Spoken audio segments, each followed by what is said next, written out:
What up? Yeah, they can hear you now.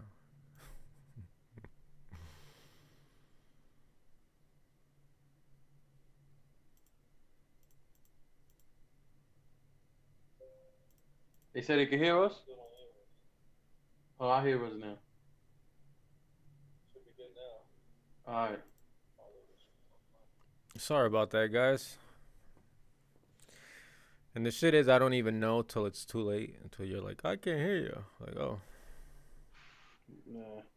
Salute to everybody. T-Bull, VA's finest, FSK, Pancakes, T-Bull, everybody. Salute to everybody. Thank you for rocking with us. Hope everybody had a great Christmas. I ain't gonna lie, man. I thought Christmas wasn't gonna be that good. Going through some shit, and I gotta thank the Lord. He found a way to get through all this. My kids had an awesome fucking Christmas.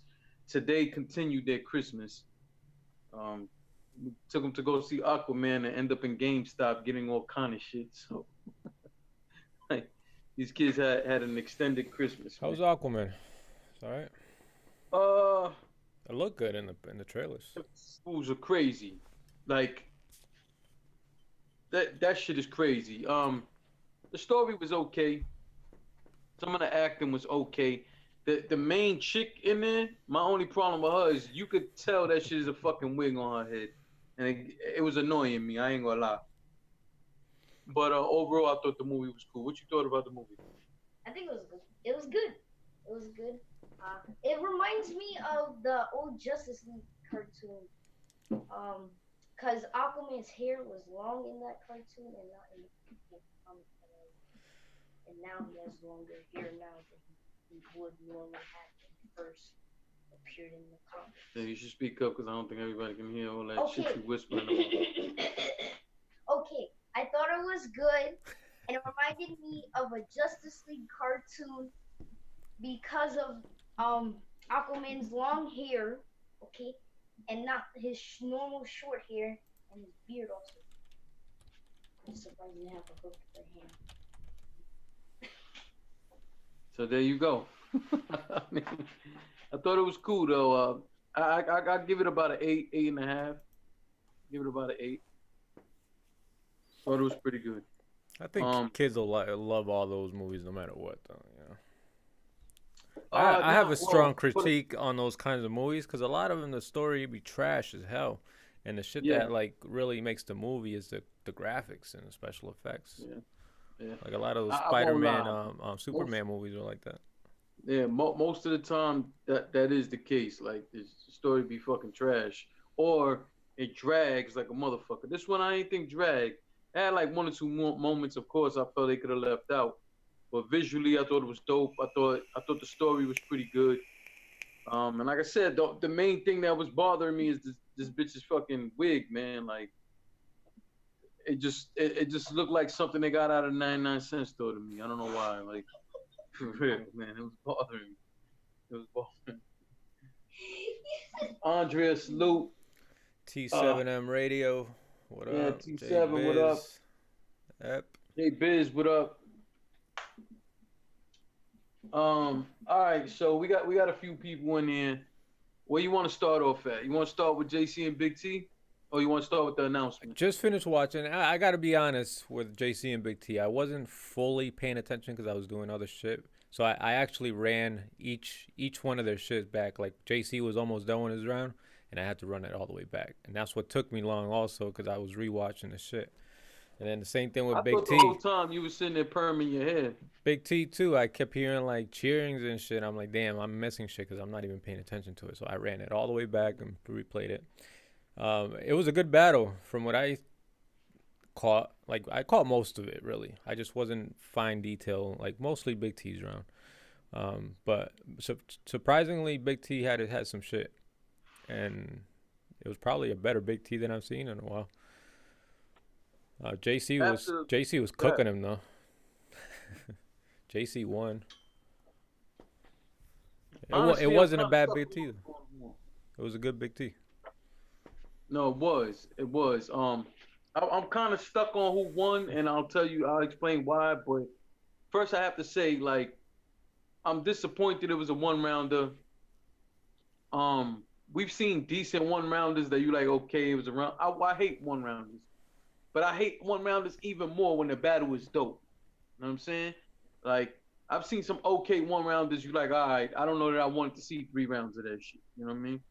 But this wasn't one of them. And what's crazy is JC's first goes first, and I'm like, ain't no fucking way Big T's gonna be in this fight. Like, you know.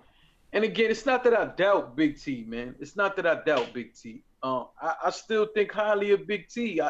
Is he the same Big T that I expected before? No, but realistically, I don't think he gets the respect he deserves for that Oops battle. And I think because Oops choked, everybody make it seem like that's the only reason why Big T won, and I don't agree with that. I still haven't seen that battle. I've watched this battle about 3 times. We were there, and I still haven't seen it. Yeah. What's funny about that, and I said this before, is that we got there, I think, at the end of that or something like that. It was right when it finished, I think. And if you watch the battle, I'm in there throughout the whole battle. They use different edits for the same battle, right? Yeah. What I think was, I just think that every time they flash to the crowds, they only use like 3 shots. Yeah, they use cutaways that weren't. Battle. So I think at the end, and you know what I was thinking too, man, and maybe I'm wrong, but it's possible. I was thinking, I don't know if King Fly has anything to do with the editing, but I know King Fly rock with us heavy. So I don't know if he was just showing love, and I don't know who does all that editing. I don't know. I think Avo edits it, I believe. It might have been. I just found that weird. Like when I first watched it, I was like, hold on a second. I wasn't there for the whole battle. I see that they kept showing me that people were screenshotting me and sending it to me or tweeting it out. And I was laughing because I'm like, yo, I wasn't there for that whole shit. But I appreciate the love, though. I appreciate the camera time. Y'all in the chat, it was a good Big T. So don't sleep on this battle. It's actually a good 1-round battle. It's a quick battle. It's like 15 minutes long. It's a good watch. It's a good watch. It was a good showing from both of them. So my critique for this battle is, I thought it was very good from both of them. I thought JC had a short and what seemed to be bulletproof round for the amount of time that he rapped. I thought it was bulletproof. Big T goes, and in all fairness, I want to say Big T did rap longer than JC. And that's why I kind of had a problem on who to really choose for the winner of this, because it's 1 round. And you have to me, and maybe I'm wrong, but to me it seemed like we had way more material to judge off of Big T than we did for JC. I thought Big T had even lines that were slept on that were very fucking dope. I was happy for him. Again, I think a battle like Big T and JC shouldn't have been no fucking 1 round. It's better than JC versus O-Red. That was 2 rounds. I don't know if you guys remember that dumb shit. So the only thing, and I was waiting for you to point that out, but now I know why you didn't point that out, because you didn't pay full attention to it. But you know how you went on that whole fucking rant about the air and iron and all that? Yeah. First off, one of the greatest rants I ever seen. Probably the greatest rant I ever seen from you ever. That was awesome. Thank you for that moment. I cringe watching that shit back. But now go watch that Big T and JC. He has a moment where he does something very similar to that. Just using different words. And he kept flipping and flop. And I started laughing because I thought of you with the air and iron. I was like, yo, when Rich sees this shit, he gonna kill Big T for this shit. He did it 7 times. Yeah, he did it up though, man. So, like I said, man, I have to give credit to Big T.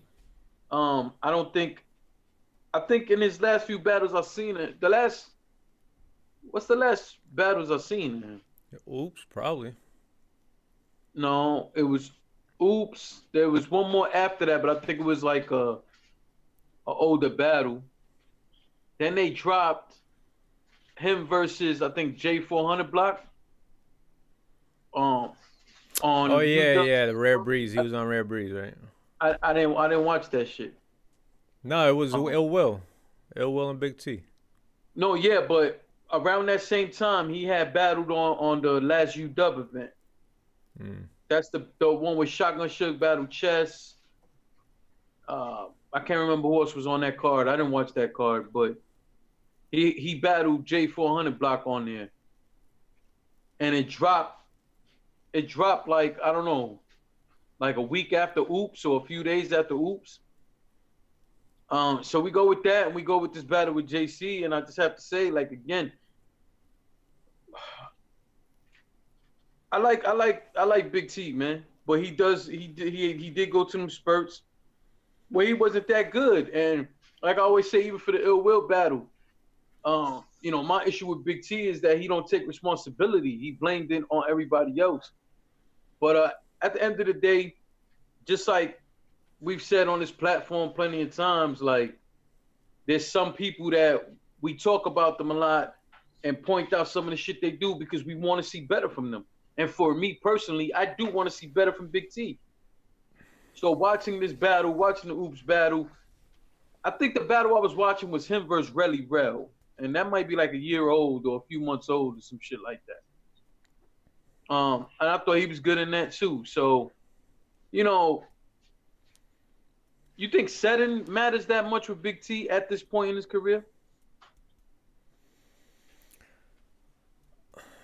I feel like he's able to cook on the smaller leagues a little more because fans don't give him a chance on that big stage. Like as of recent, like he gets on the URL stage and everybody's like, "Oh, Big T, get the hell out of here," and they don't give him the respect he deserves. But like in that little small setting, he was cooking.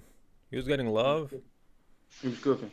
He was moving around that fucking stage. Well, Big T moved around that stage regardless, though, man. But you know, he just seemed like he was on his shit. He had like one or two dry spots that I was like, come on, T, like, I'd rather you end your round than to go into this little fucking ditch. Yeah, but I felt that bag he was in that versus JC was a whole different bag compared to Ill Will. I agree. But see, now the thing for me is I see him and Jack Boy going back and forth on Twitter. So apparently, Jack Boy go back and forth with everybody. And you know I love that shit, man. Jack Boy, man, that's the man right there. But I see him and Big T going back and forth. So apparently, so I guess they were supposed to battle on the last volume, and supposedly they didn't send. I don't know this to be facts. I'm only going off what I'm seeing on Twitter. I guess they didn't send Big T his deposit. Dun. So the battle didn't happen. So now I saw him earlier, Big T going back and forth with Jack Boy again, and what Big T is saying is, yo, now fuck them settings. Now we got to do it on the big stage. So I guess apparently he must have had some sort of disagreement with URL or something. That's the way it came off. Because he wasn't arguing with Jack Boy about it. Jack Boy was responding to a tweet that he said. And then Big T told Jack Boy to hit him up. So I guess they were after that, they had a behind-the-scenes conversation on what was going on. But to me, I think URL would be making this a mistake, not taking this battle, and for two reasons. Number one, I think I'm seeing a lot of people reacting to this, wanting to see this battle. Jack Boy got a long hit list so far. What'd you say? Jack Boy got a long hit list so far. What he got? He got A Ward. Yeah. He has Big T. He has. Yeah. Those are his top two. He was saying, remember? And he's still like going after. I don't know if he's still going after, but he got John. It's still kind of in the background. Like he's always wanted that bag. Speaking of John, he be saying you got a bullpen Battle League logo on your arm, tattooed on your arm there? Fuck no. Where you got that from? Look, that's bullpen battle. Bullpen, yeah, bullpen looks like that, yeah. No, you put it down a little more. You see the horns going. That shit was funny. I was looking at it. Jokes from the dude with the greasiest ponytail you ever seen in your life. I was looking. I don't got the ponytail no more, bro. I cut my hair. Fuck you mean you cut your hair? I cut it. My shit ain't long anymore. What? I mean, it's a little bun, but it's no more ponytail. We're gonna talk about that behind the scenes, man. We're gonna talk about that behind the. Oh my god. Anyway, Your boy's changing, right? Changing before your eyes. Jay Legend got the bullpen stamp. Fuck out of here, man.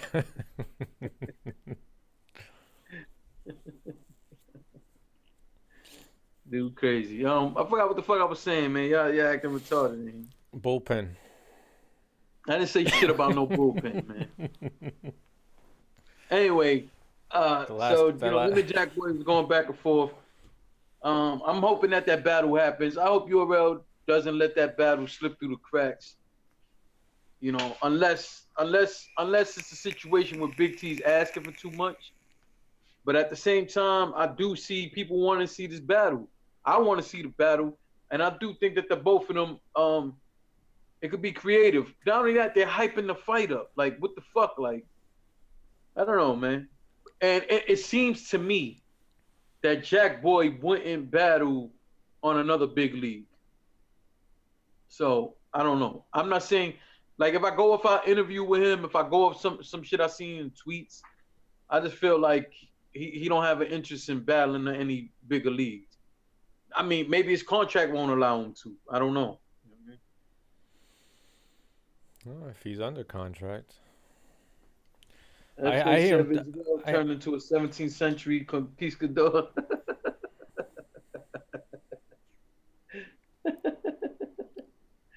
Jay Biz said Visuel got the greasy uncle ponytail. I agree with that.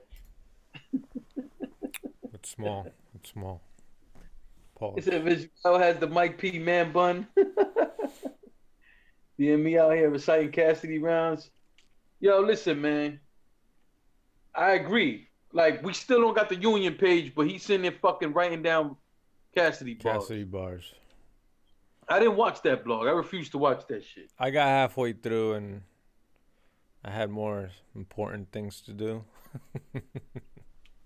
T Bull said Tech 9 been poking at both of them. And guess what? Tech 9 is out of fucking pocket. Tech 9 should just worry about Champion. He does a decent job at Champion. Decent. He's barely been on it. He's barely been on it lately. Huh? So he's barely been on it lately. Yeah, well, he don't belong trying to fucking. I keep saying it. He don't got no place in the ring. I think. Oh, Big come T on. Whoa, you think he belong? You think Tech 9 Don't belong do in the that ring to with Jack Tech, Boy bro. and Big T? You really gonna say that? I'd see him against Jack. I wouldn't mind seeing that. Because you want to see a body bag. No, because I think it's a more even matchup than it was for Geechee Gotti. Come on. Yo, you gotta be out your mind. Geechee Gotti can't fuck with Jack Boy either. Stop it. Y'all gotta stop this, man. Jack Boy. I mean, Geechee did Tech like it was initiation for a gang. Like he just lumped them up real quick. You know, like take your. So what you think Jack Boy was gonna do when Jack Boy's more lyrical?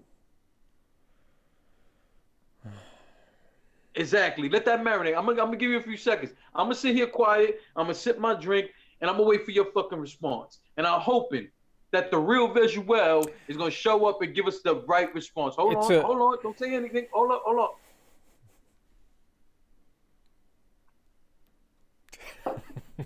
Go ahead.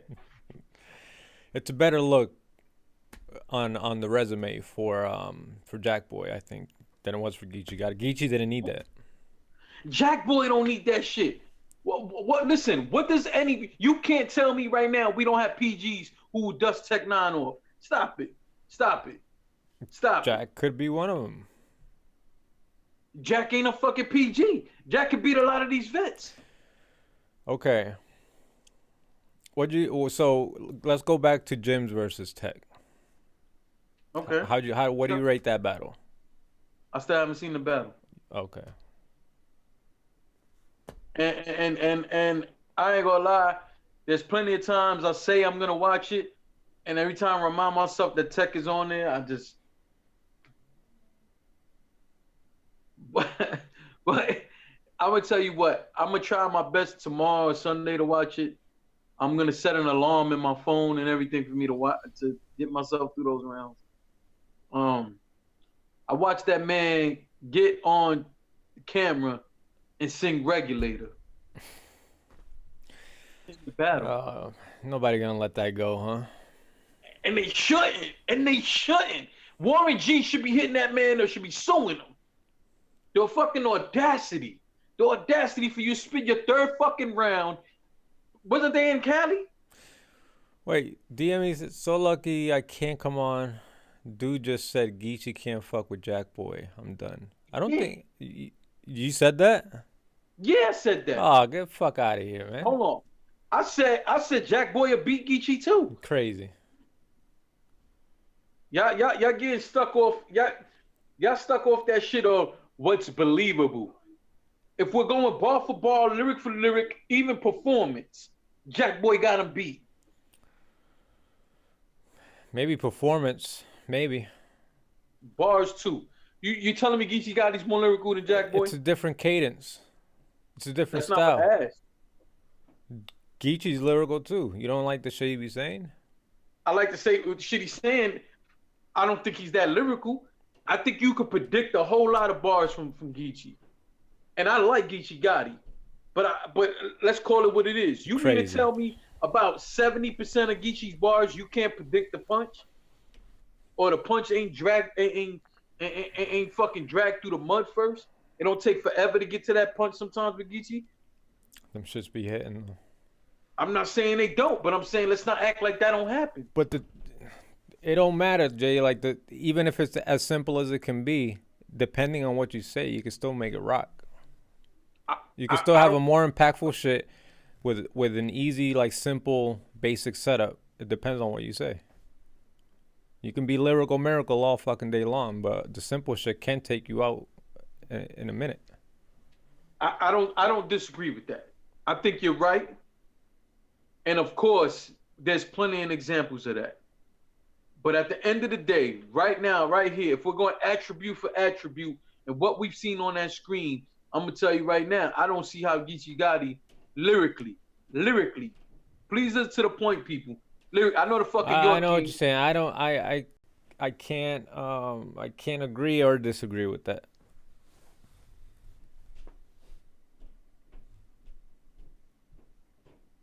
Because Jack has his lyrical spurts, but he's not all lyrical either. He does has a lot of simplistic bows. I don't believe that.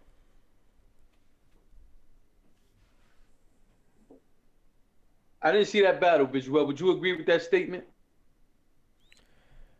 It was a light like sparring session.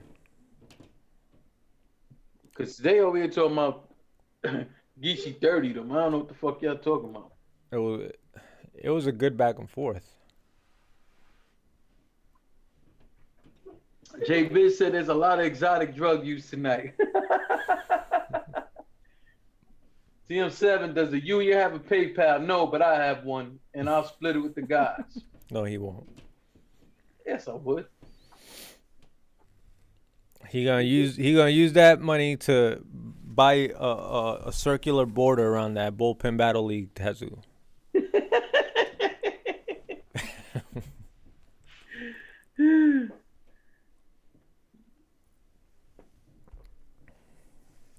Yeah, I don't believe that, Jay. Oh, your tattoo ain't coming up either because the thing's a little low on the stream.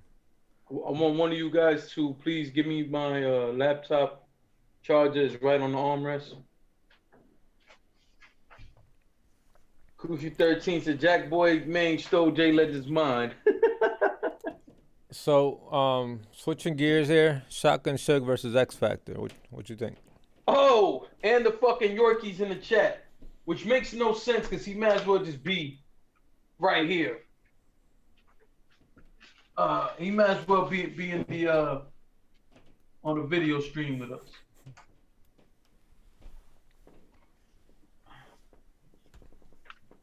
Oh no, what the Yorkie said? Jack is Bud, but according to Jay, he's Mount Rushmore. I never said he was Mount. You see how this motherfucker takes shit to a whole nother level, though. I never said he was no Mount Rushmore. I'm gonna tell you right now, and I believe this wholeheartedly. And if there was ever a judged battle, I'll put my own fucking money up for that too. I'm telling you, Jack Boy will beat your man Disaster. I'll tell you that.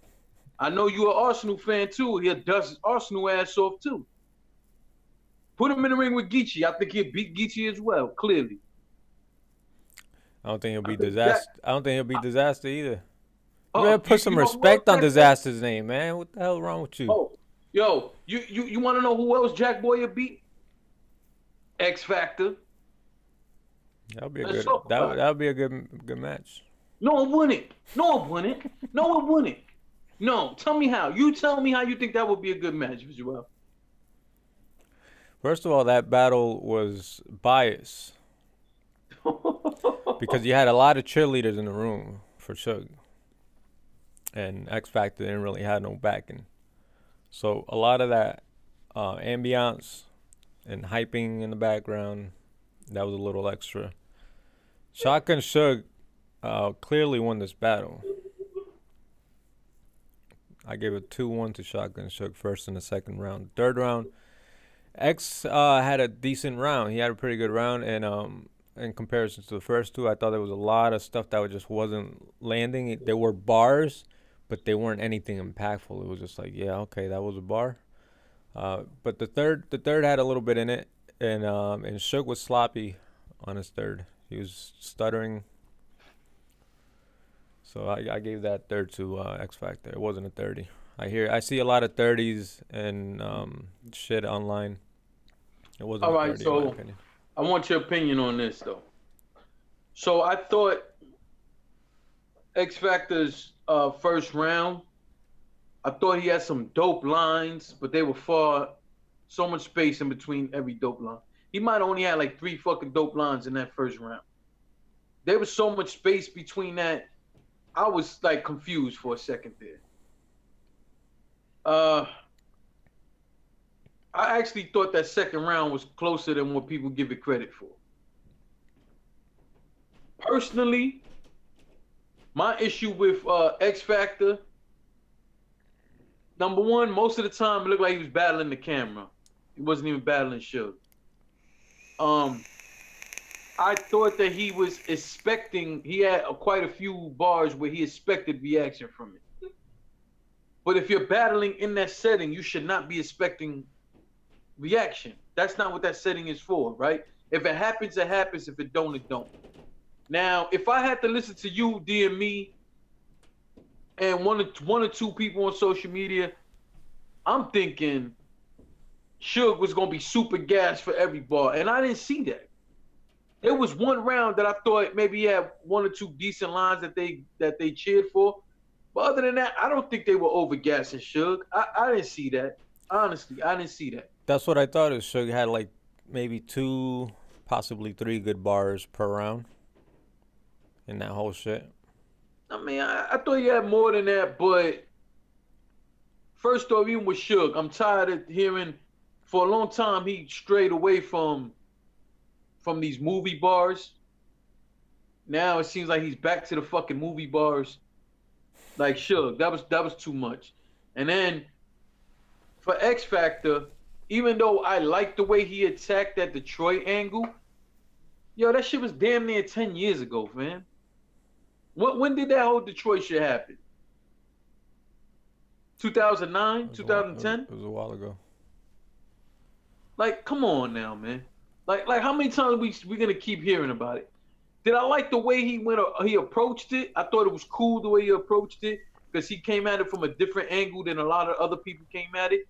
Because he came at it from a real talk, telling you how other people felt angle. And I like that compared to people just flat out saying, you pussy, you didn't show up to Detroit. You know what I'm saying? But overall, man,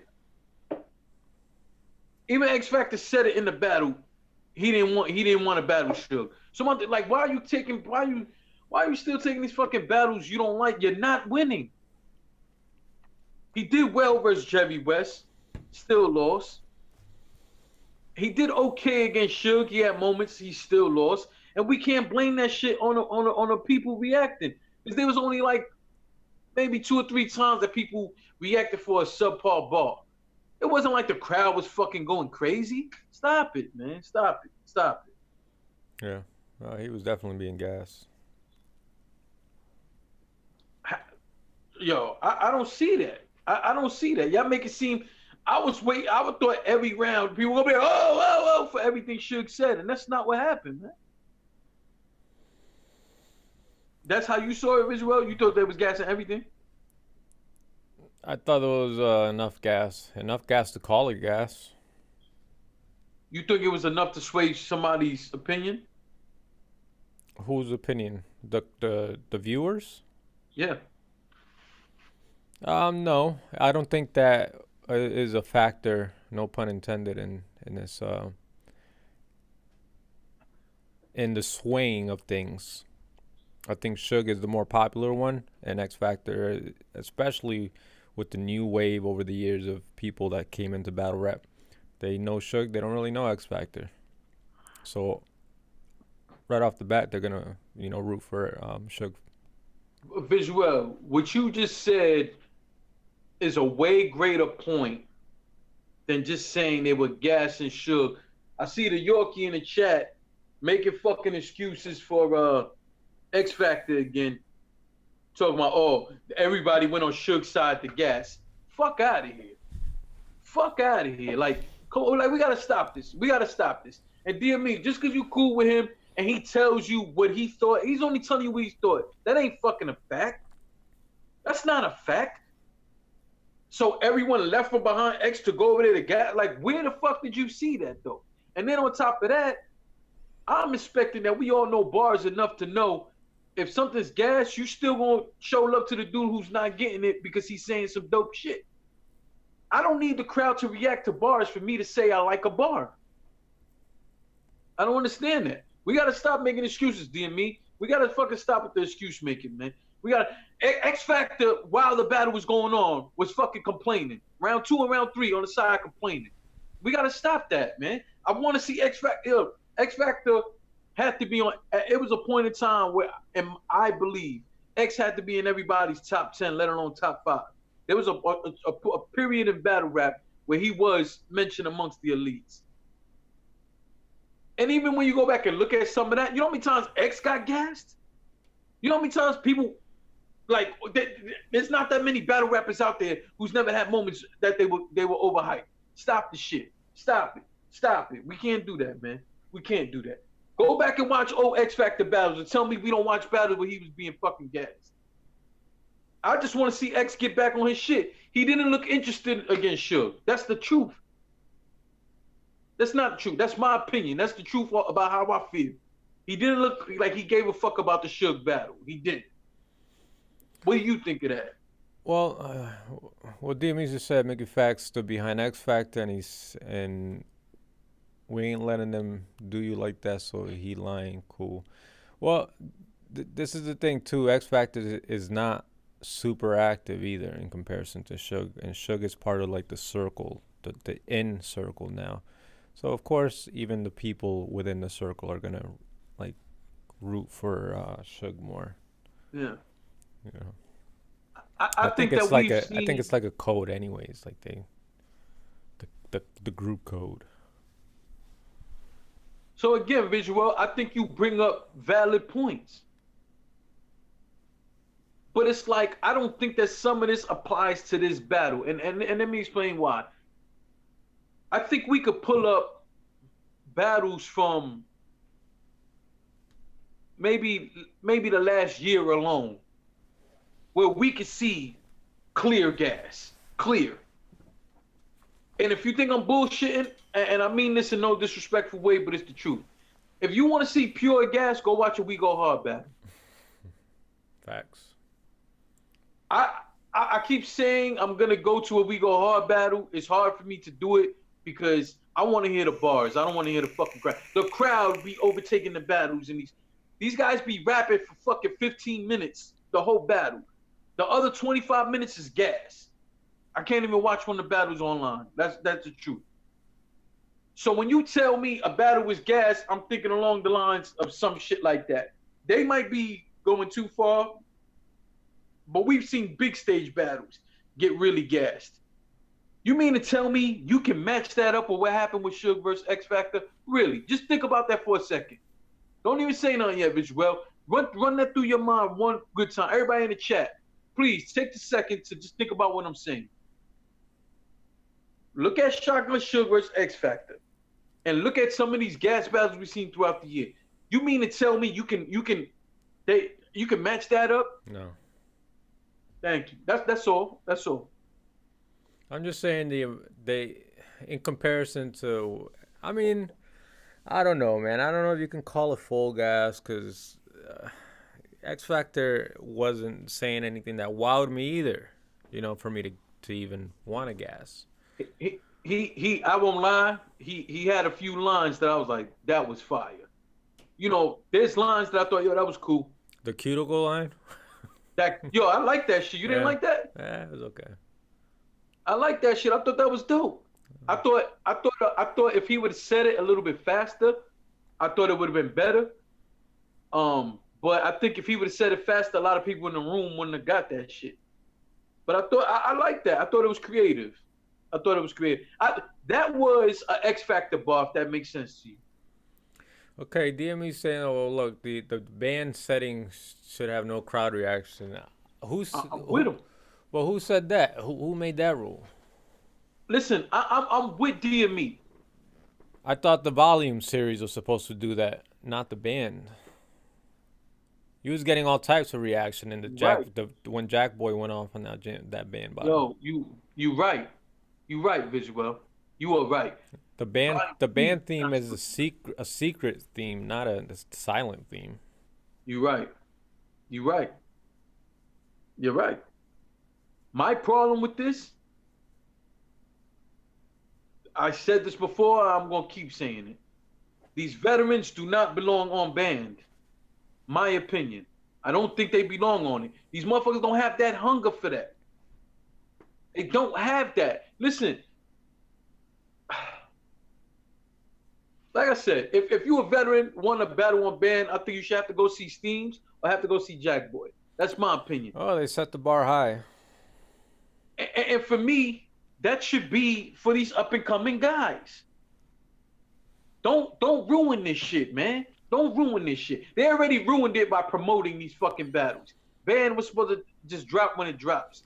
It's supposed to be a surprise. You ain't supposed to fucking be supporting a ton of people and dropping trailers and shit. Yeah. Fuck out. Yeah, that was. I mean, in business standpoint, I guess you kind of want to give people a heads up, like. It's stupid, but you took away from what you told us it was. Yeah, but in the way they dropped like all the battles in one day, like it was 3 battles in one day. It was like one battle like just a day or two before that. It was a few promo clips. It could have got lost in there if you didn't just kind of give a heads up. It's not like a normal drop rotation. To me, I don't think you need a trailer. I don't think you should do any of that. I think if you're gonna drop a band battle that's supposed to be a surprise battle, the whole social media shouldn't know that the battle happened already. B, instead of a trailer and everything, how about you drop it as a premiere? Yeah. Yeah, they don't really utilize the premiere either. They will soon, and then they're going to come out and say, you can't copy respect. Follow the innovators, not the imitators. Get the fuck out of here with that. I mean, honestly, what's the point of doing a premiere if the league isn't going to be there chopping it up with the people? I think that's what the premiere is really for. Well, I only see that from small leagues, and I only seen that for King of the Dot. Like, if you're going to do a premiere, because you're probably going to disable the chat anyway, so what's the fuck's the point, like, for later views? And I don't think they should do that either. I think it's dope. I like going back and watching lives and reading the chat, as it go. You know what I'm saying? But clearly URL has a ridiculous chat room. Like, you can't compare that to a live that a blogger does or something. That's a fact. At the end of the day, man, I just think that give us what band was supposed to be. Okay. Okay, so rolling off what Andrea said now, talking about, and we talked about this before, should band be up-and-comers or should it be open to vets? No, up-and-comers only. I've been saying this since it first happened. Up and comers only. Vets do not belong on band. You got Volume 3. You got all these other fucking events. Band should be for up and coming guys. Up and coming guys, preferably dudes who you see a lot of potential in. Or if you have two guys who let's just say you see two guys and you don't know which one you want to push. Put them on a fucking band situation. Let that battle drop out of nowhere and let the fans talk about it. Because that's what band was supposed to be, about surprising the fans and giving them something to talk about. Like, come on, man. And again, if you a vet, I think you should have to go see Steams or Jack Boy. If not, shut the fuck up. Go get on the volume. Go get on one of these other shits, and that's it, man. Steam's What's Born Legacy and what's banned, it shouldn't be filled with vets. I don't want to see that shit. Born Legacy, you don't mind seeing a vet against an up and coming guy. That's fine. You know what I'm saying? Ban, I don't want to see that shit, man. Fuck out of here. Well, that shit kind of sparked Queen. He's been sparking Queen's Flip to want to bring back the Quiet Room battles too. DME, he been battling for 3 years now. DME, get your fucking favorite. Well, not Hollow. I ain't gonna go that far. But get one of your other fucking favorites to jump in the ring with Jack Boy or even Steams for that matter. And that's it, man. If they ain't gonna do that, I don't want to hear them say nothing about that shit. Danny already beat Steams, bro. Danny, I would even prefer to see Danny in a band battle, but I don't think he belongs there either. You got a volume card. That's what the fuck the volume is there for. Let the younger dudes have something, man. Fuck out of here, man. Like the one he beat K-Shine in? What? I'm just batting for Danny right now. I don't know. You know why? Because I seen that battle twice. And the first time I thought K-Shine won, but I thought it was close. And then the second time, I found it even more debatable. So. No, it's definitely debatable. It was close. Yeah. But, you know, like I said, that first time I did think Sean took it. I did think that. I thought Sean took a close battle. Then the second time I said, damn, this is a little more debatable. But talk about debatables. Can we just real quick talk about that John and Hollow real quick? Sure. I don't even want to go deep into that, pause. I just want to say, from the night of that battle till yesterday, I believe, I see people on my social media saying that this battle was a classic. I don't think it was a classic. I thought it was a good battle. DME was right when he was saying that John even in this battle took some people's other stuff and kind of flipped their stuff. Like John, why the fuck would you have done that? That's what he do. Like, that's what the fuck he does, cuz.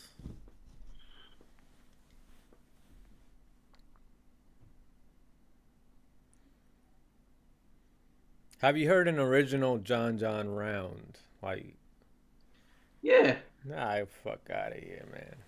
I think he was original against Big K. I thought he was original against Rum Nitty. Who was that he last battle on Chilla?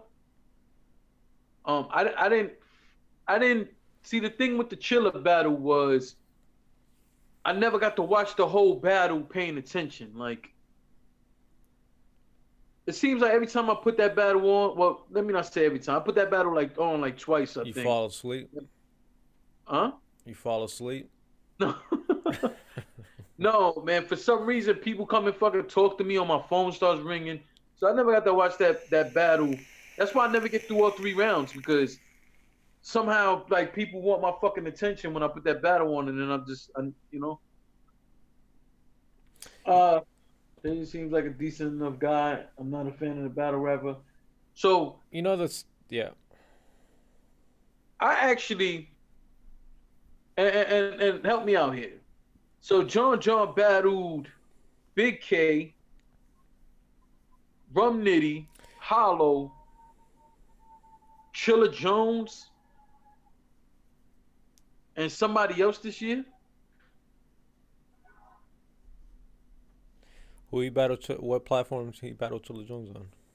On Bullpen. I That don't was even, the summertime. I don't even know about that battle. Oh no. Yeah. What are you talking about it? What are you talking about? Yeah. I don't think I've seen it. I'm not running to either one of those. Okay. I won't argue with you on that. I just want to know, because when I'm thinking of that resume, I know for a fact. No, actually, I think I might have seen it, to be honest. You were just dissing the battle, so I assumed you saw it. I probably did. But check this out. I know for a fact he beat Big K. I know for a fact he beat Rum Nitty. The Hollow battle is debatable. And I haven't watched the Chilla in its entirety. Chilla beat John. Okay. I think you need to make up your mind whether you saw this or you didn't see it. I think I did see it. It's vague, man. Like, yeah, I wasn't crazy about it. Your opinion is null and void on this one, my brother. I'm sorry. I think I remember Chilla winning. If you was in the chat, I might have had to kick you out for 300 seconds. My shit's all over the place. I ain't seen it. Yeah, I seen it. Chilla won. So I only bring that up to just say, I really think that if we're going to talk about Champion of the Year, I don't see why John can't be in the conversation. I don't think he wins it, but I don't see why John can't be in the conversation. He could be in the conversation. All right, that's cool. He's not I just really want to point out that I thought people were wrong. I don't think this was a classic battle. He not top three. He not top three. He not top three in the running, but he's in the conversation, I guess. Yeah, he's not top three in the running. That's why I said I don't think he will win. I think he has to be mentioned. Yeah. And I don't know. I really can't call this. I'm watching this battle. I'm like, this battle is debatable as fuck. You know what I liked? What the standout lines for me from John? I think it was in the first round when he took out the mirror, and he was like, "First round, yes." What he say? Yes. He was talking about the last time you seen. I was putting you through it. Yeah. But the way he set it up. The way he set it up is that he knew for a fact that shit was gonna land and hit because he took his sweet ass time to do it. And if you just watch the performance of it, like everybody's just like you could hear a pin drop because everybody's just kind of like waiting for it, and he's just like you almost like think he's gonna airball, and then he like says the most perfect thing the perfect way, like it was beautiful, a beautiful setup. Yeah. I thought it was creative overall the way he did that, man. Yeah. It was one. I thought it was creative. And that was an original bar. Give him his love. And I'm gonna say this too. I think that something has to be said for what his 48 hours was leading up to that battle. And to still go in that building. He seemed for a second rattled when Hollow first pulled that sign out. I like his rebuttal or and shit like that saying, which is true, Math did do that to Av. So it's like Hollow stole that. Like that whole rebuttal there, that was I thought that was clever, John. I'm gonna watch that battle again so I can break it down a little bit better, but I think it's a very debatable battle.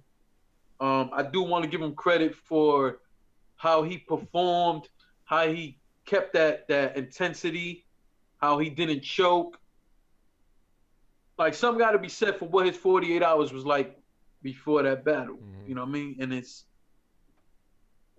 the stressful moments, the traveling, not knowing if they're going to let you through the fucking country or everything, just getting out of jail. That's It was why a lot. that's why I said in the live, like after watching that, not the live, the last or recap.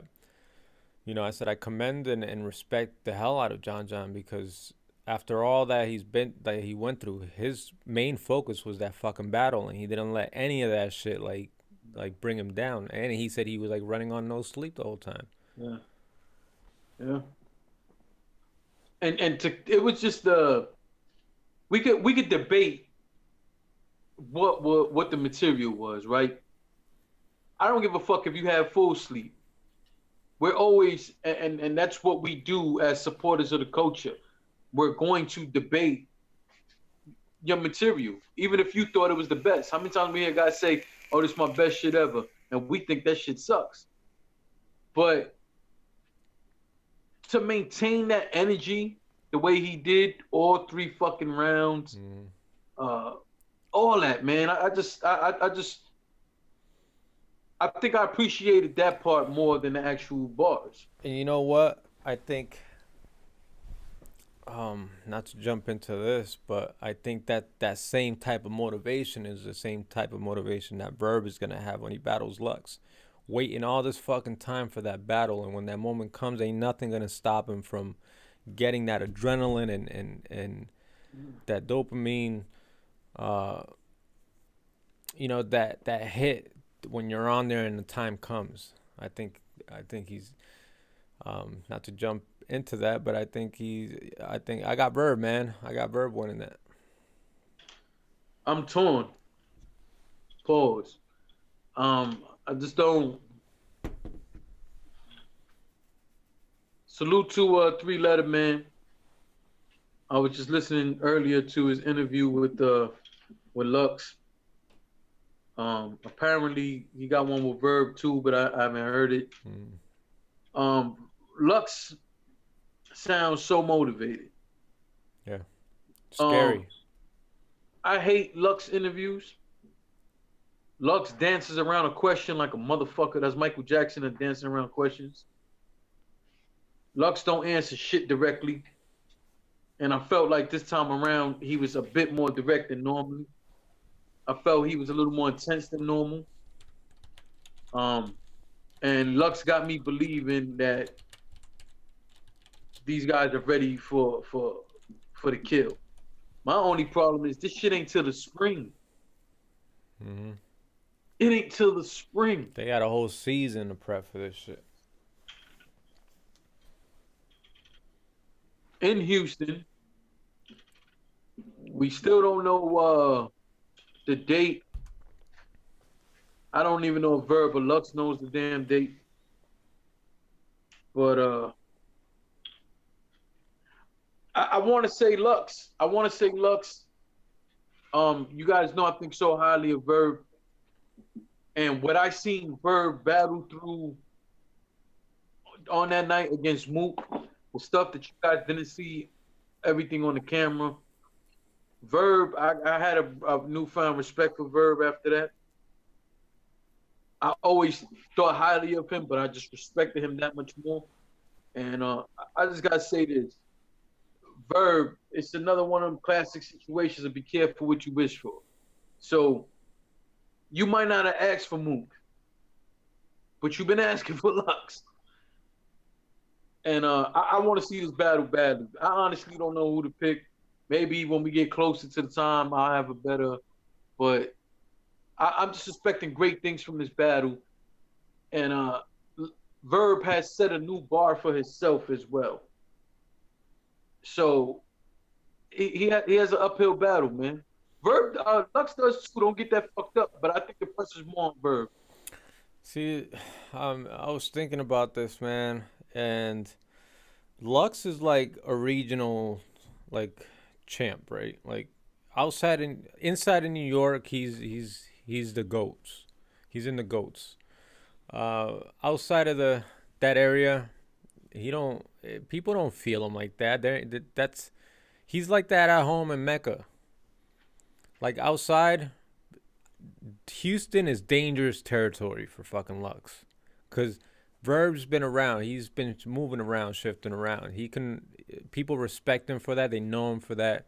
They know him for being in different environments, and he's won over a lot of crowds all over the place, and you're not getting that from Lux.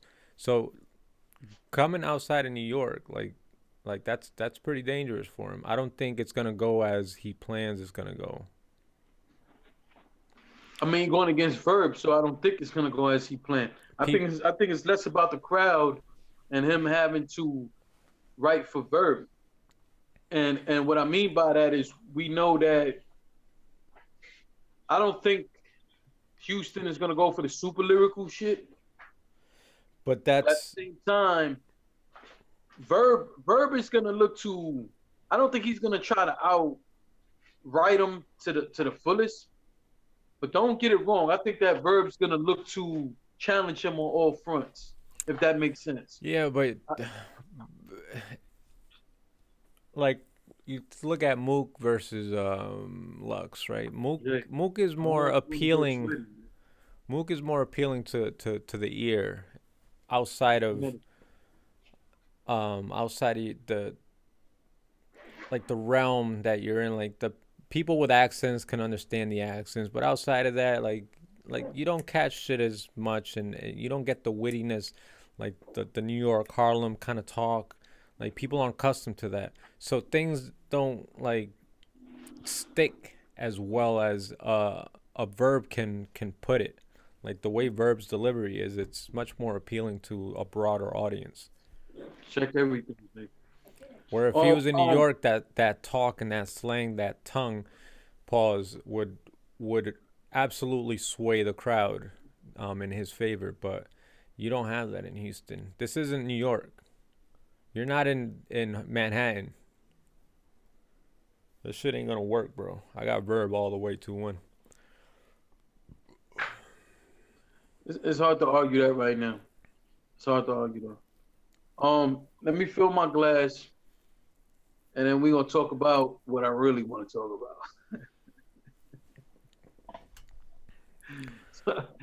about. Y'all give me a second. No, I ain't about to go in on D and me. I want to, but he ain't here. But we gonna talk about this Cassidy and Goodz. Yeah, the source. Fuck the source, anyways. Source ain't been relevant in forever. Yeah, I'm gonna fucking.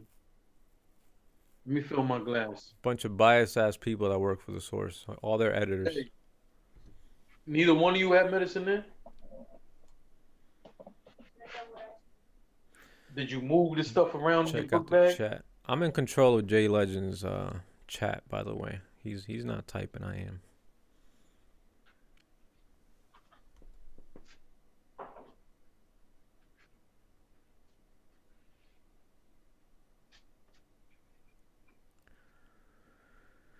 The ninja suit, it's part of Lux's style is the props. The props in the Charlie Clips battle. What was part of the props? The whole beginning, the whole intro was switching suits, switching gear. That was all a prop, technically. The paperwork, the Chinese suit, the casket and the coffin and the funeral. That's all gimmick. I mean, like Hollow uses it too with the scroll and the sign. Yeah, but I don't think that Lux is. You wouldn't compare that sort of gimmick to a fucking or antic to a daylight shit. Why not? Because he's not shitting on the stage. That's clear. It's still a gimmick as a gimmick. Is a gimmick as a gimmick. It's not the same shit. I think there's some gimmicks that. And clearly we seen it with Daylight. Daylight ain't the only one, but there's fucking gimmicks out there that take away from it. Yeah, true. Or one that doesn't. Yo, how many times we seen Daylight go up and do a gimmick and don't really have it? Spit like fucking 10 bars and then do some dumb shit. Well, I mean, he's the extreme end of it. Yeah, but that's what I think that's more of what I'm trying to say. Like, I don't think what Hollow does or what Lux does, I don't think it takes away from a battle. I think it adds to it. No, right, yeah. But it's still utilizing. Like, it's not props. Like some of these motherfuckers we seen in small leagues picking a bitch up, acting like she a gun. Another motherfucker throwing cigarettes. Motherfucker had the whole crowd throw a cigarette at somebody. Like, Those are small leagues, you know. Like, let them have their fucking fun. I don't think those were that bad. When everybody's making a big fuss over those fucking cigarettes and like I don't whatever. They know what they signed up for. The battlers actually knew what they were doing. They knew something was coming. It's not like so what? This is what you're going to get with big battle rap, Jay. You can't escape this. You want battle rap to be big, this is what you're going to get. It is what it is, bro. You can't expect battle rap to blow up and still be raw and authentic. You're going to have bullshit. Either you want it big or you don't. Pick one. pause. And to the chat, fucking donate. Super boss. Super pause. All right. Why would we give a fuck about Cassidy versus Goodz? Tell me why. Tell me why would we give a fuck? I got another part of this conversation. I might wait for the Yorkie. I don't give a shit about Cass. I don't care if I don't ever see him battle ever. What was your first reaction when you heard the announcement? I knew. Well, we all knew about it. We knew. We knew Yeah, it was we in. knew. It We was know in the for a long works. time. We know for a long time. We didn't know like when exactly it was going down, but we knew he had it. He had something locked in. We knew exactly what was going on. We known it for a while. Let's keep it 100. But as we do over here in the union, we don't be out here putting fucking business out there that ain't for us to tell. We were trusted with information, and as always, we shut the fuck up until the announcement happened. Same thing when it comes to Hollow versus Math. We knew about that shit. I think the only reason Cassidy is back is because of the competition between RBE. I think that was the main fucking, which is good. When we talked about this, competition is good. It makes everybody step their shit up, and it's good for the consumer at the end of the day. Would we have had this if RBE wasn't on their necks with these fire battles, like good matchups? Like hell no. They wouldn't have put up that bread. Like, who gives a shit? No. Listen, first off, this battle been booked for months, maybe. Nah, not a year. It's been booked for a long ass time. I thought it should have been Shotgun Suge that he got the battle. He said, "Oh, excuse me. I think Rum Nitty was asking for the battle. I think Rum would have fucking been overkill." You don't think Goodz is? I think Goodz is gonna 3-0 him, but Goodz versus Tay Rock was fire. That was a fire. That Goodz versus Tay Rock will fucking kill Cassidy. it's the first time I ever thought that Tay Rock lost 3-0. I didn't think he body bagged Tay Rock. I thought he edged every round. At the end of the day, I had Rock taking the first. I won't disagree with that, but this is what I'm gonna tell you. I think Goodz is still gonna 3-0 him. What I'm saying is, there's a clear difference in style between Goodz and Rum Nitty. Who do you think he would lose worse to? I wouldn't gamble with Nitty, because I can't. all. Because I can't guarantee. No, I can't gamble putting Nitty up against Cassidy. Meaning what? I might as well put Disaster up against Cassidy. And I'm gonna does tell that you mean? why. Cause Nitty's a nasty puncher, right? But I can't say that he wins all his battles, no matter how nasty his punches are. He lacks something. He lacks presence sometimes, and there's a lot more that goes into like the stats, and he lacks. There's this, like, I can't really call it right now, but there's a few areas where he lacks a lot on. material wise and punches, he'll punch Cassidy's head off. But And in something like this, like I can't bet, I can't put up Rum Nitty in a bet. Somebody like Goodz is more well rounded to be able to, for me to feel more comfortable to take Cassidy out. You know. I disagree. I think that Cassidy doesn't stand a chance against Goodz, and I think it will be worse against Nitty. I think the shit that Nitty writes, it just. I can't guarantee Nitty's gonna like have that A+ performance though, because we don't see A+ performances all the time from Nitty. But well, we can't even say that about anybody going against a fucking industry rapper. Yeah, but Goodz' record on paper performances from these guys going against a fucking on paper, round for round, win-loss ratios, I'd feel more comfortable with Goodz. Not only that, but the whole swag factor, like he matches, like what the fuck you gonna tell me, you know, like. But this is what I say, that I don't think the debate is whether Cassidy has a chance to win. I think the debate is more on who will beat him worse. Like, you know what I mean? Honestly, for entertainment value, I would rather have seen Suge. I think Suge will go up there. That's a worse gamble. Hold on, but this is what I'm saying. Because I think Suge will be going up in there. Suge is like fucking, I don't know if you ever seen Shotgun Suge in person. That dude's like fucking 6'5", 6'6". Yeah, no but bullshit. Suge's win losses are like 50%. He shoots 50 from the foul line, man. No, I'm not gonna debate that. I'm saying, you mean to tell me Suge wouldn't have been there trying to disrespect the fuck out of Cassidy? It wouldn't have more entertainment value. You don't think? Yeah, definitely. That's the standpoint I'm saying. I'm saying I would rather see Suge from an entertainment value. But what I'm saying is you can't guarantee that, Suge. On paper, the statistics, if you add up the numbers, we can't guarantee that Shotgun Suge.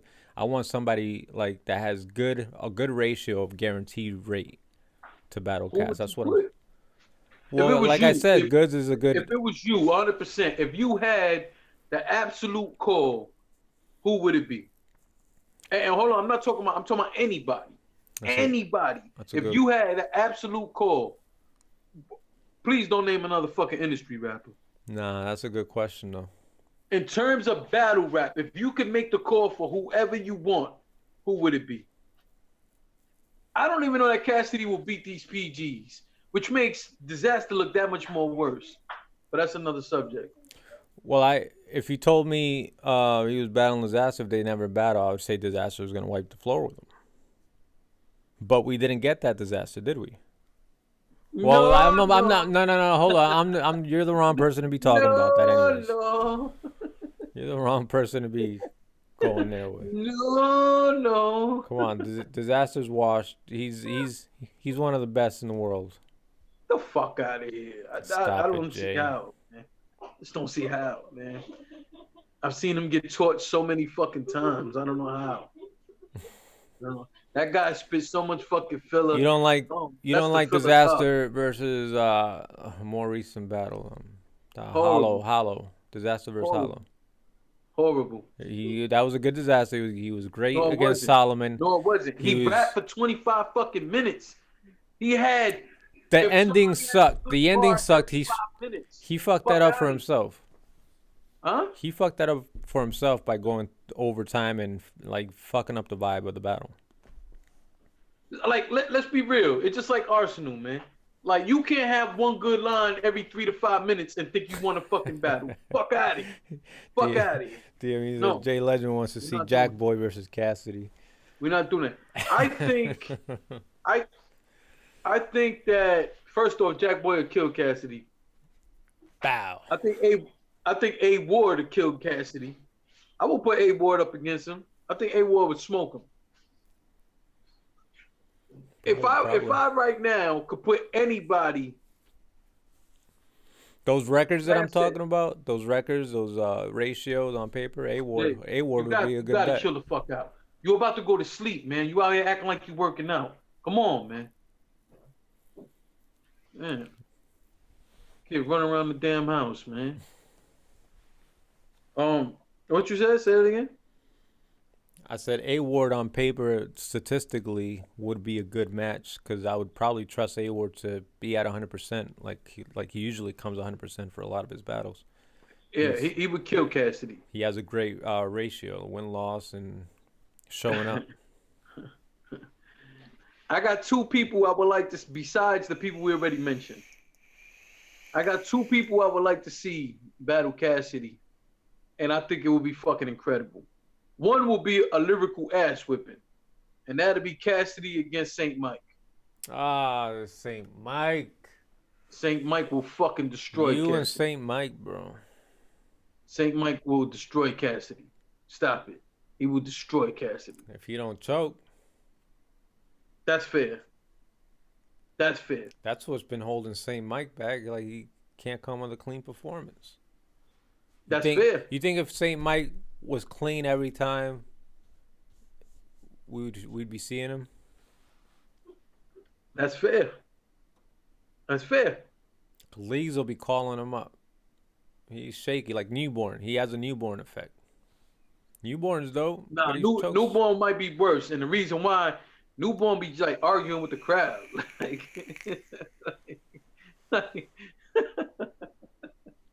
And newborn is good, man. Dude be arguing with the crowd. He fucks up and they'll argue with the crowd. That shit's hilarious. So here go the other person I would like to see. Wait, didn't you say something to newborn? Yeah. Yeah. So you're one to talk about that. I told him to his face though. You probably fucked him up. I want to rewatch that. I told him to his face, and then I interviewed him with Jesse Weekend on Battle Rap Arena, and we talked about that whole situation again. Me and him on the radio, we spoke about what happened. You dead wrong, Jay. He pulled his phone out. Like, fuck out of here, man. No. But that's one of the craziest things though, to pull your, think about it, you're mid round and you're gonna pull your phone out. With all the tension, the adrenaline going through, you're getting sweats because the room is starting to talk and you're choked, and then you gotta search for where you're at in these bars. Like, how do you find that and be like that's so crazy? I would never, even if I scrolled through, I found the round on my phone. I was able to find the round, and I'm scrolling through the lines. I still probably wouldn't even be able to focus on what the hell was written because I'm paying attention to my whole environment. I'm paying attention to, like, damn, I'm fucking up. Like, I couldn't focus on the lines. Well, I think that. All right, so I want to give some clarity to the situation for people who don't know and for people who are not going to go listen to the interview.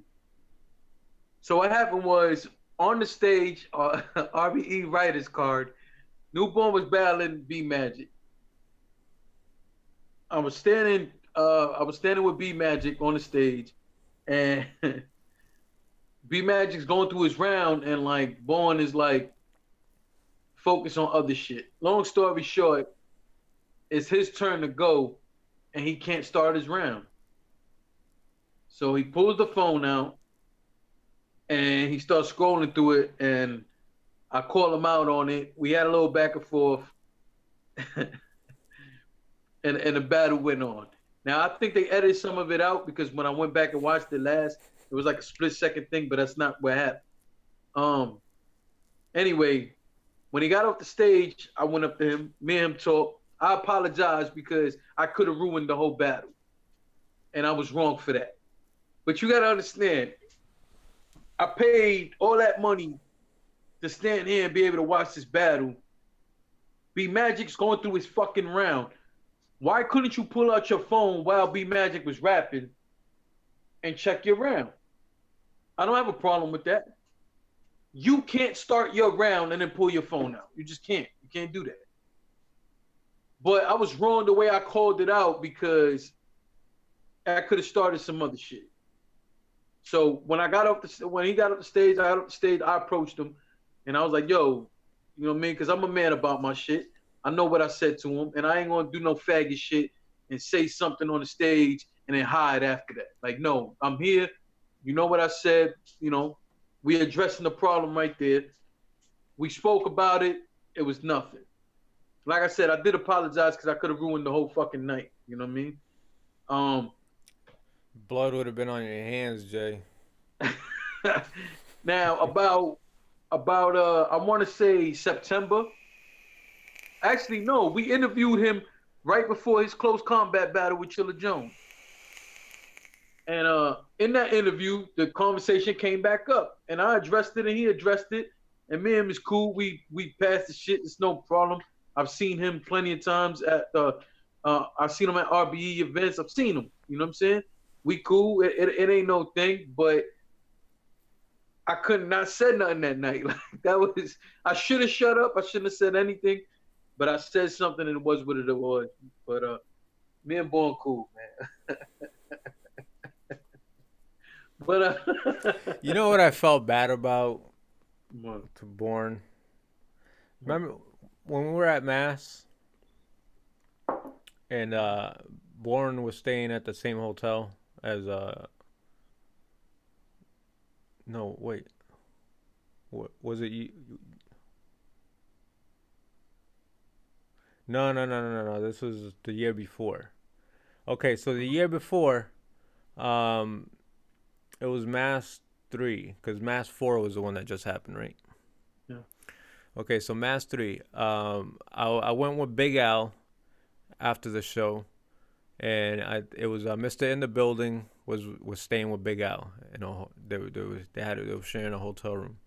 So I went with them, and I was cruising with them, and we met up with a bunch of people. Long story short, I seen Born in the hotel as we came in.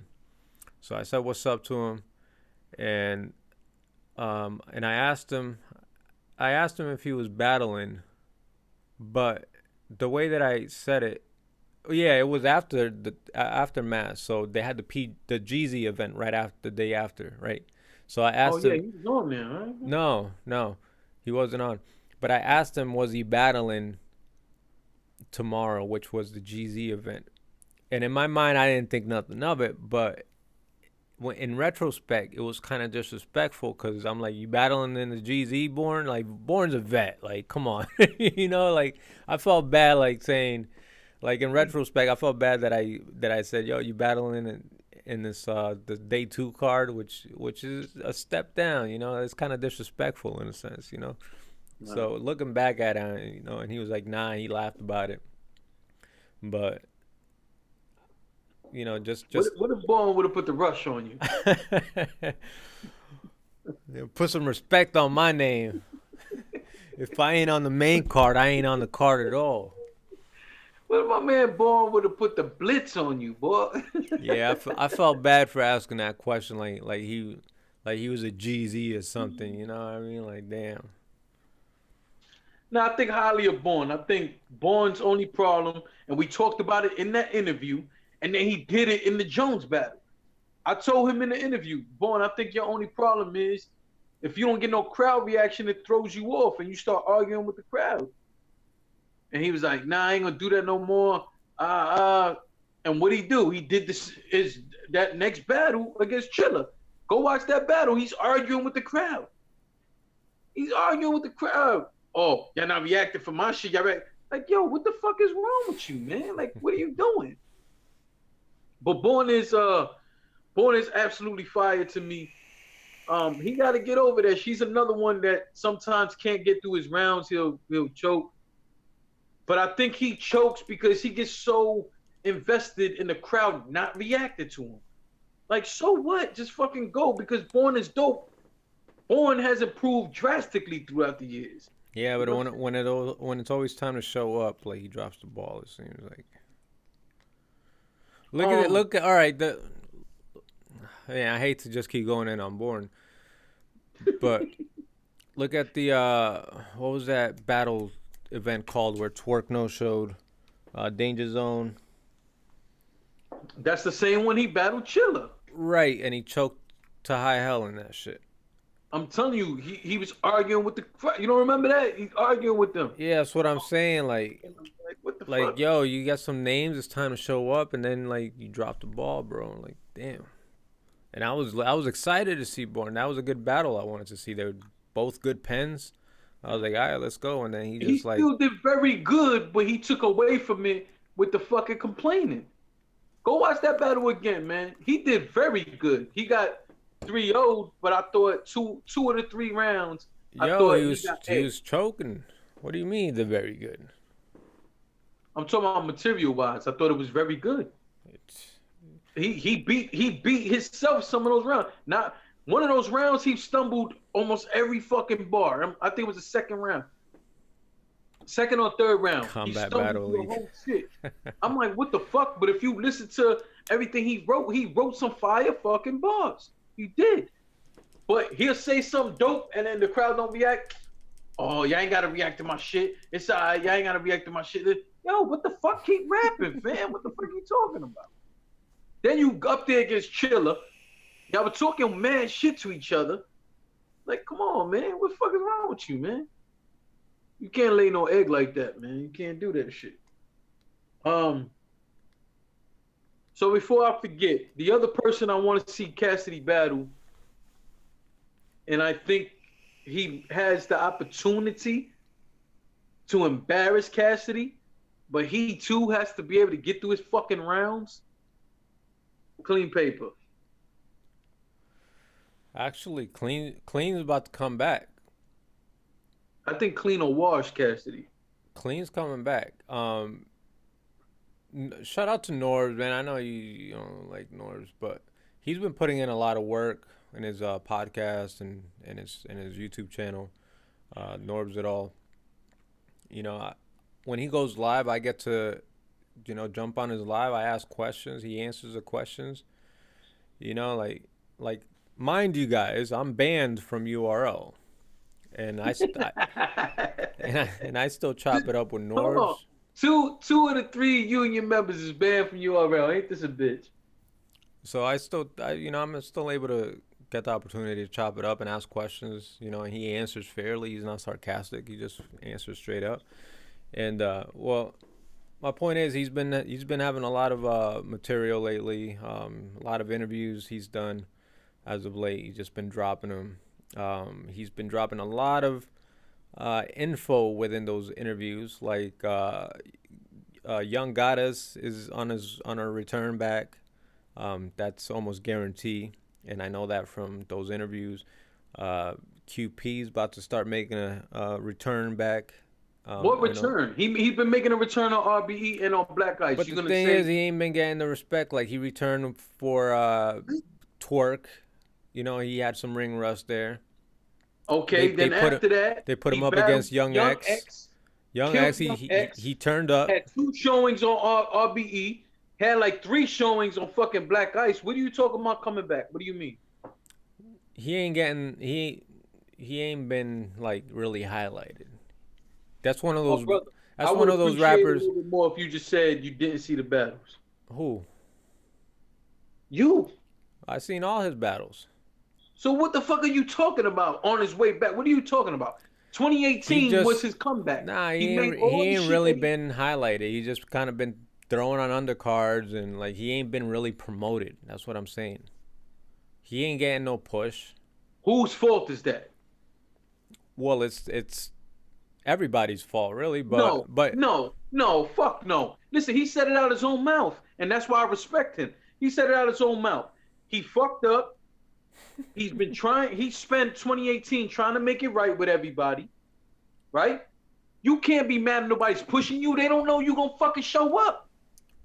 Well, apparently, that ain't everybody's fault. That's not visual. How's that everybody's fault? I'm gonna shut up and let you explain this. No, because Norbs even agreed that he hasn't been getting. I don't care what he agreed. I'm asking you. What do you think? How is it everybody's fault? Explain that to me. Come on, he got X, Young X. They give him Young X. They don't even know if he's gonna show up. Visual, are you not getting that? I Are you understand. forgetting he was running off with people's bread? Are you forgetting he was That no wasn't the showing? URL, bro. So Visual, so from now on, you can no longer say have a problem with that whole if it ain't URL, it don't count shit.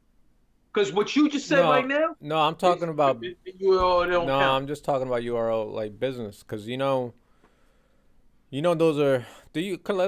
Let's not beat around the bush about the URL. They are the top league, and the biggest matches are made on URL. And I'm not gonna debate that. But let's not act like there's not a reason. There's a fucking reason when it comes to clean. Clean is one of my clean I should know be he's shaky. clean fucked up his own career, and he acknowledged that. That's why I respect him. Listen, at that RB press conference when he battled J400 Block, the shit he was saying, I respected him for it, and I respected that he wasn't just talking. You saw him trying to make shit right all 2018, and I respect that, and that's why I give him another shot, and that's why I still rock with Clean. I fucks with Clean. I think he's hilarious. I got to chop it up with him at the shit. He's a funny ass dude. At the event, after he battled, he was sitting next to me the whole time. VIP. Me and him was cracking jokes and shit on the fucking on every like the dude is a cool fucking dude, and I want to root for him. But we can't act like he was a victim. We can't do that.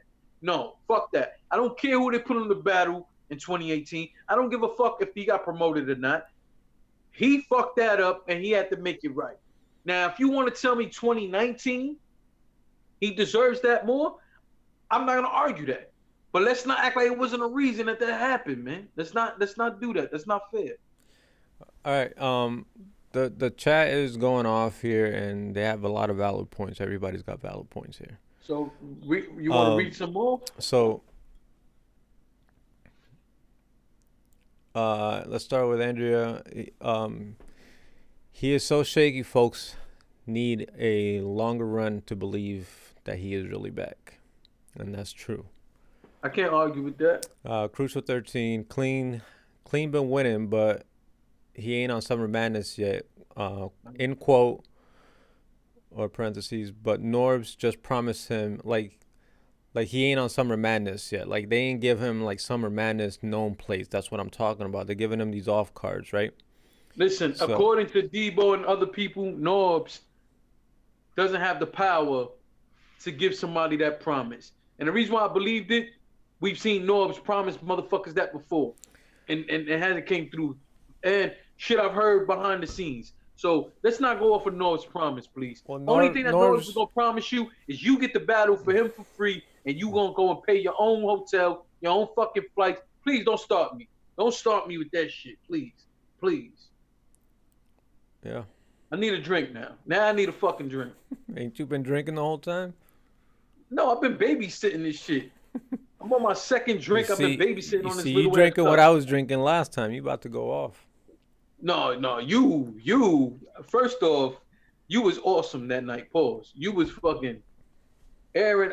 That is like the greatest moment in union history. But that whole night, you was going off, boy.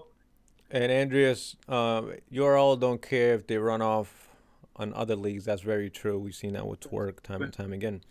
Where one fans don't care about the leagues, they just want to see a good battles. That's also true. I don't care what leagues they are. I'm talking about as far as promotion and self-branding. The URL is the place to be because it is the biggest league. That's what I'm saying. I don't personally, I don't care where the battle's at as long as it's a fire battle.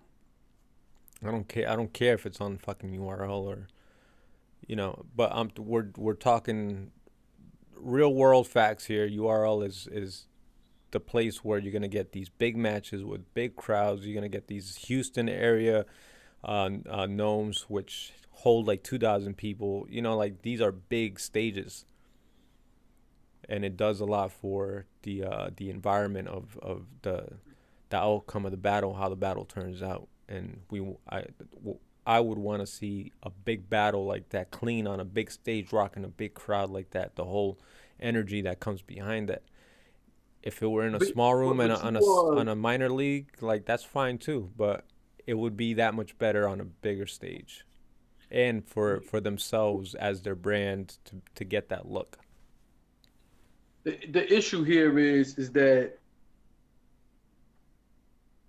you haven't necessarily said anything wrong. The only issue I have is the fact that it's not fair to put that off on leagues.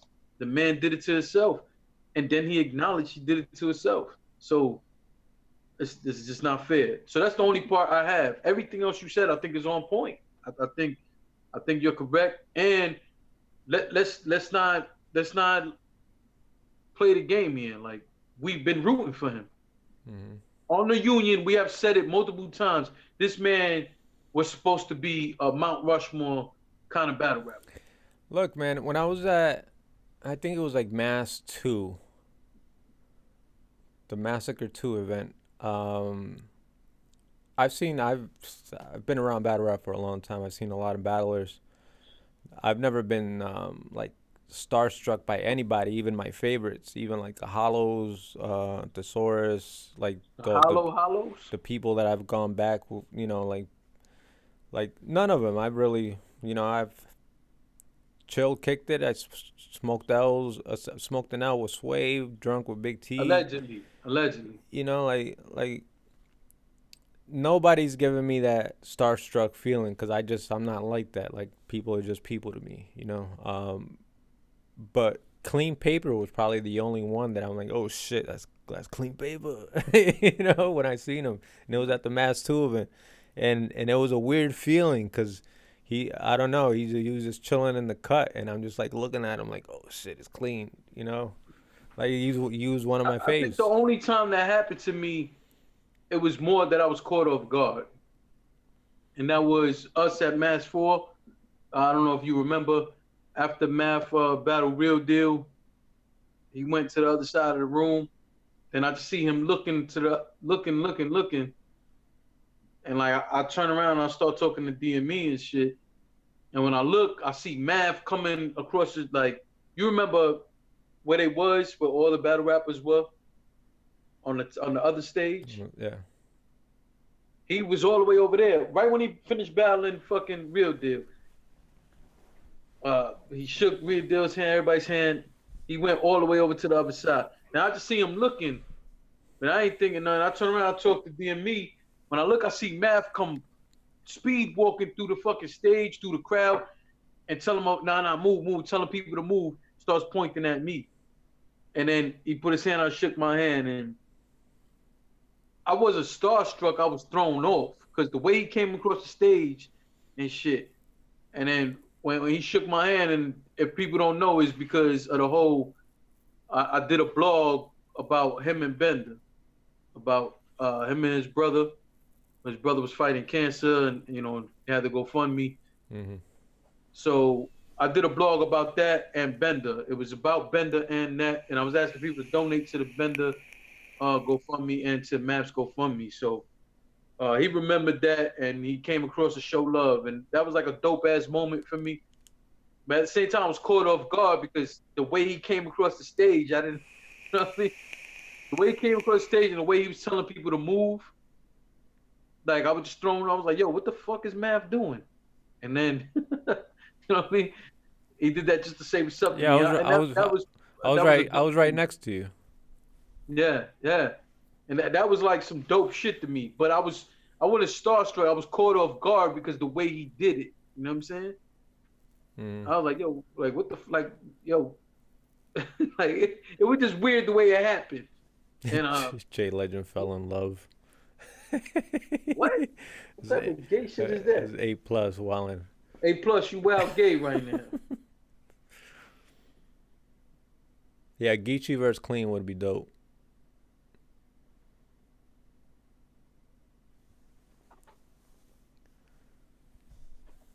Damn, we totally sidetracked on some other shit. Yeah, because A+ said some gay shit, so he got 300. No, we sidetracked way before that.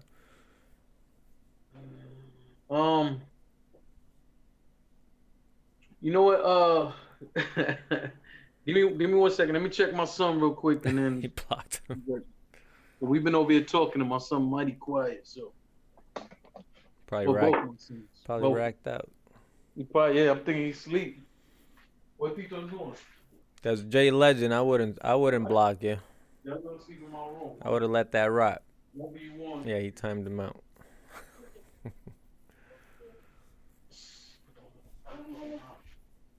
Are we gonna what? I don't know. Go to bed now or? It's up to you. You wanna go to bed, go to bed. If not, don't. It's gonna be 10:30. Well, I think it's 10:30 now. I don't care. How y'all doing tonight? I gotta admit, I'm feeling alright.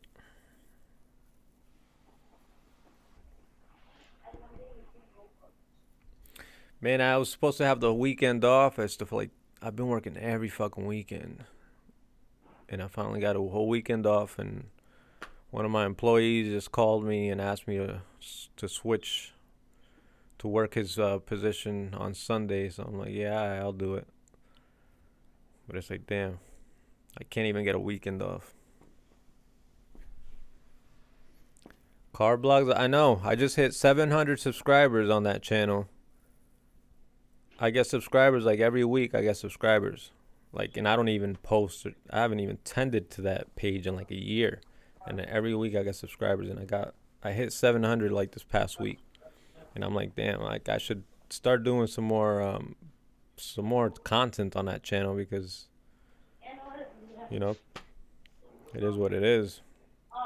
People need that content. This channel, the Battle Rap Boutique, or my channel, Battle Rap Boutique, nobody subscribes to that shit. I've been stuck at just over 300 subscribers for a minute.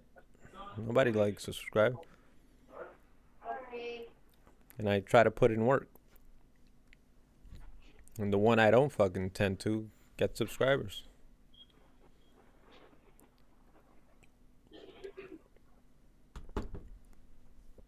I started up a new channel. It's a vaping channel. I think I'm gonna do like some reviews, like some mod reviews, like this one right here. This is a Tesla Cigs mod, and there's pros and cons to it. I've been using it for a little while now. Different juices, flavors. I'm always getting new flavors to try out. Yeah, I'm Battle Rap Boutique.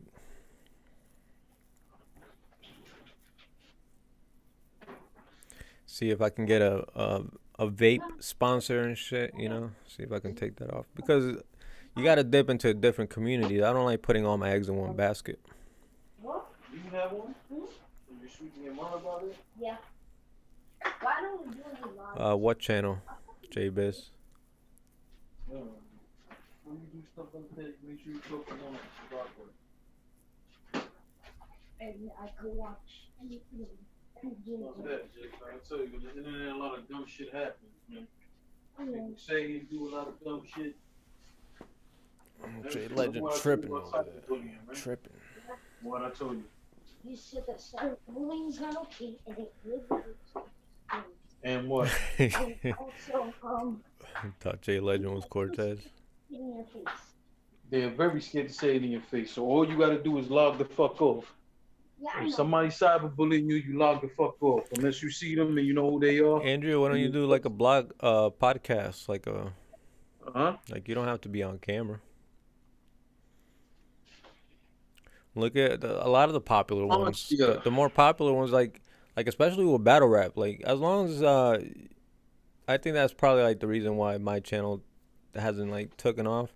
It's because I'm more monotone. I'm more relaxed and calm down. Like I don't get But hyped. you don't be I putting don't. fucking content out like that. You got Yeah, the but best I'm not a DME where I'm just gonna be flipping out and it's entertaining. You know, like I'm always conscious of you know. Well, the perfect way to put it is DME's wild and his bangs are flowing free. You're more a ponytail laid back guy. So this is it's not the same thing. You gotta relax. But what I'm saying to Andrea, like she can do like Andrea. I'm surprised she ain't checked you. Andrea. She fucking say something to me about it. Like look at like Black Compass. They don't do any visuals. They do nothing but audio. Yeah. Angry Yeah. Fan does audio shows. 3 Letter Man audio shows that they all take off. They're up. Salute Salute to We All One. That was funny. We All One said, man Yeah, I probably know. thought Jay Legend was I was Cortez. laughing at that.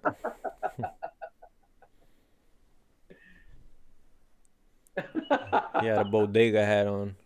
That was fucking funny, man. Yo, y'all motherfucking donate to the channel, man. Talking about donating to the channel.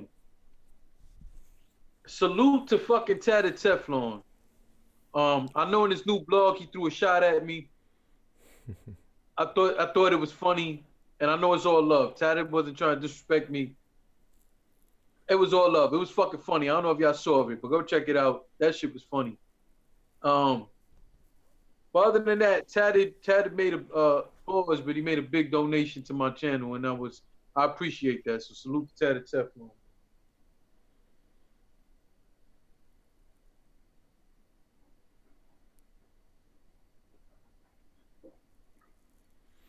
I'm about to start 300 people if they don't donate. Yeah, try it out, Andrea. But I gotta warn you, you're gonna put in a lot of work, and it's not an easy genre to take off on. Like you really have to work at it. That's probably why the reason I kind of fell back and said fuck it, because it's super hard. Like battle rap is a crazy genre in comparison to other things, like other genres. Like it's hard to make it in this genre. You can be a gaming channel, like my car channel. I don't even tend to it. I get subscribers to it. People want to see that kind of content. Like I started a vape channel. It'll probably take off more than my fucking vape channel. Channels though.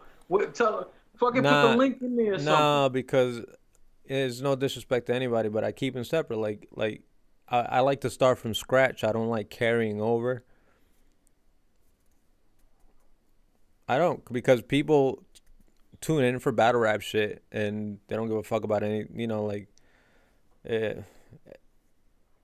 I believe like when YouTube shut down the monetizations and made it hard for people like to monetize on their shit, because they said they wanted to weed out the small time the small time channels, and if your channel is interesting enough and the content is good enough, you will make it up there. And that's my main focus. I mean, I went to school for this. I know the formulas. I just haven't really put in the work. I can do it all. I'm a content creator. I can have channels just like these top channels, Like when I started out doing this. And that's why I get mad at you. When I started out doing this, when I started doing this channel, I was teleprompting stuff, and it was clean. You got better shit than most of these motherfuckers, B. You got better shit than most of these motherfuckers, man. And I know you don't have the same. I don't want to put in the work though, Jay. Like I used to teleprompt the stuff when I started, and it was clean. I used to be able to rock straight through and give a whole segment, and I was reading the shit, and it takes a lot of work to do that. You gotta write it all out, it's a whole fucking essay to do, and then you gotta recite it and practice it a few times, and multiple takes, and sitting in front of these lights and camera, and like dealing with the audio, like it's a green screen, and it's a lot of shit. Look, J Biz vape. Why you can't watch your channel? J Biz, if you vape, try this company. No, fuck that. Tell them where your channel is. Why you can't tell me your channel? I haven't kicked it off. That makes more sense. All right. That makes more sense. You didn't kick it. That makes more sense than not giving the fucking channel. Here, I'll excuse me. I'm gonna show you the intro I did for it. While I do this, what's next? I don't know what's next. I guess we can have a conversation about this Hollow and Math thing. Oh yeah. Or we can talk about the Young Ill and Young Ill Will. I'm not excited for that. All right, so why are you not excited for that? Young Ill versus Ill Will. Because you're not excited. Because we talk about like Young Ill, like like you were saying with Clean, like, well, Clean's been around, like Clean's had battles. Well, so has Ill Will. It's not a return of Ill Will. Like we haven't. It's not like Ill Will's had a Young 5-year Ill. hiatus. It's the return of Young Ill. It's the return of Young Ill. Young Ill. What'd I say? Ill Will. Yeah. So you wrong. How am I wrong? Because you just said Ill Will been battling. It's not a return to him. You're right. It ain't a return to him. It's a return to Ill Will. Young Ill. Young Ill. Like, what are you talking about?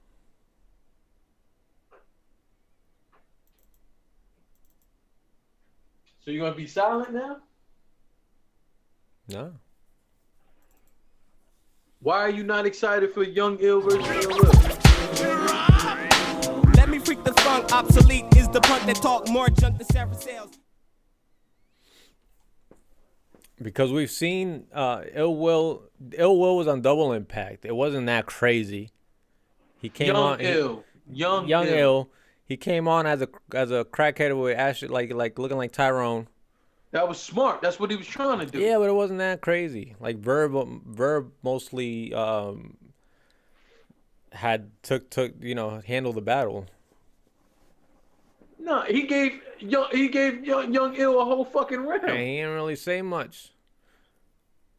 I kind of disagree. I thought it was a good round. I didn't think it was a crazy round. I thought it was a good round. It was nothing I remember, so it was nothing like impactful. That's fair. That's fair. I won't argue with that. He battled what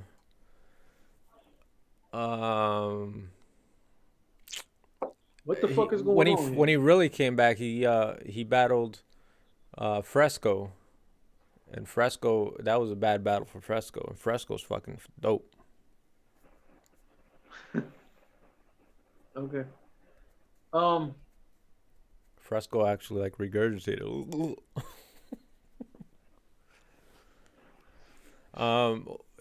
He battled before too, another battle. But my point is, it's not the return of Young Ill. It is though. If he returns and he's like X Factor quality, no disrespect to X Factor. Last battle was like what, 2 years ago? You think he's gonna turn up and be fucking great? I don't know that he's gonna be great. Just like a lot of people in the community, I'm hoping he's gonna be great. The thing is, he hasn't battled in at least 2 years, and the last time we saw him was a double impact. It wasn't a fucking one-on-one battle. You're not excited. I mean, you're not excited, but I want to see him back. I want to see him back, and I want to see him back motivated. I don't think he would come back if he wasn't wanting to. Like, according to what I hear, he doesn't need the fucking money. So, I don't know. I think he's motivated by seeing Verb and Mook. I think he's motivated by seeing other things that's going on battle rap. And I think he's motivated because people like me and plenty others be fucking atting him on Twitter and saying, yo, we want to see you come back. Like, I think Verb's pulling strings for him, to be honest with you. I would not doubt that. I would not doubt that. But RBE has even said that before, that they have reached out to him before. Pappy Pancakes. Young Ill's going to sound like Twerk. Fuck that shit would be funny. If that happens, I won't watch another one of his battles ever again. I'll tell you that. Bigger Rock. I don't want to see no veteran ever sound like one of these younger guys. Ever. I don't ever want to see that shit.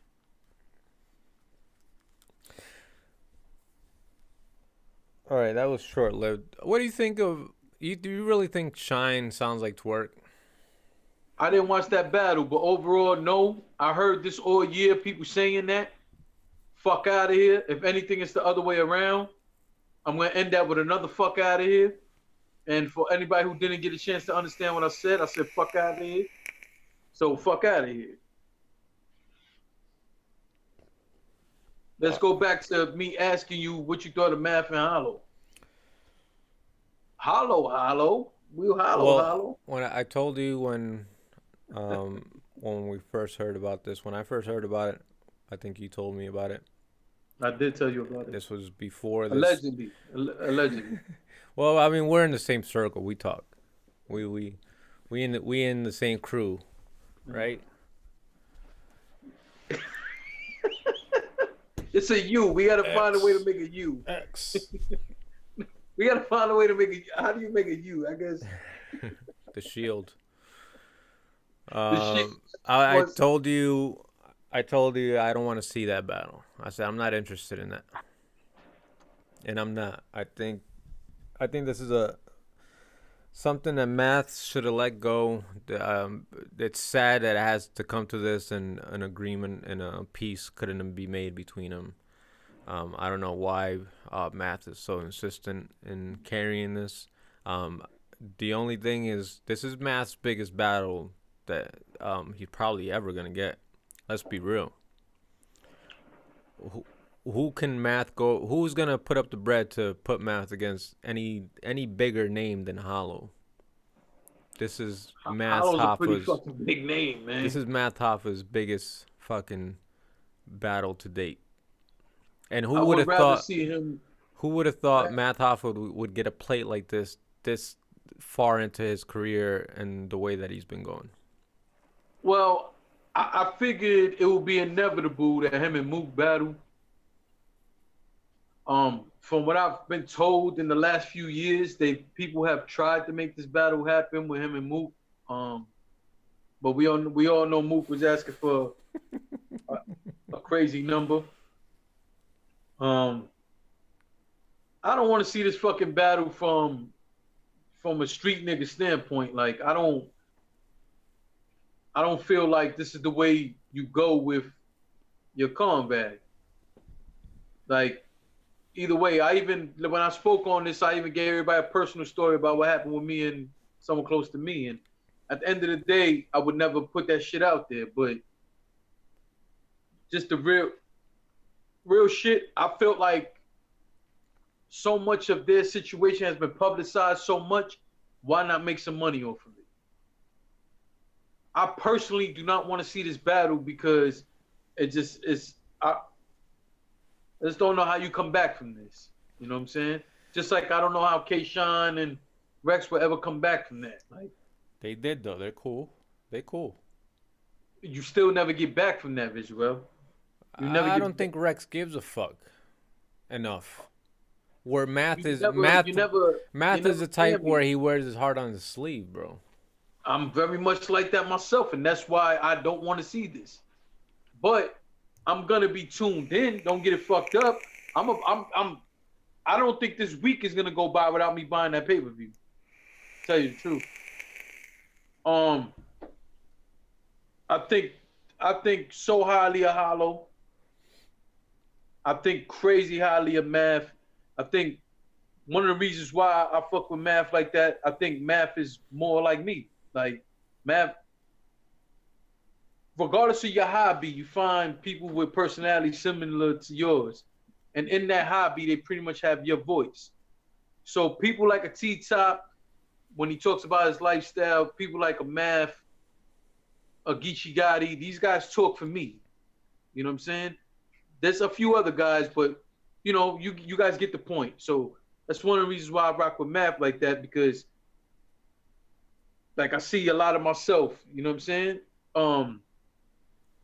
This kind of battle, I always think about Holohan and Pat Stay and how overboard that fucking battle went. And I really hope that's not what happens. I would not be in the normally I would be in the building. I won't be in the building for this one. I'm staying the fuck home. I am watching this on pay-per-view. I hope that nothing ever gets said on that stage, that they could never even shake each other's hand again. But at the end of the day, they agreed to do it. I can't harbor on it no more.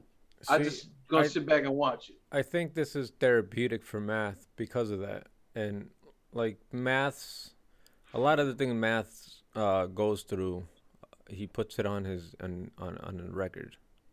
He puts it in his music. Like he puts his life on his music.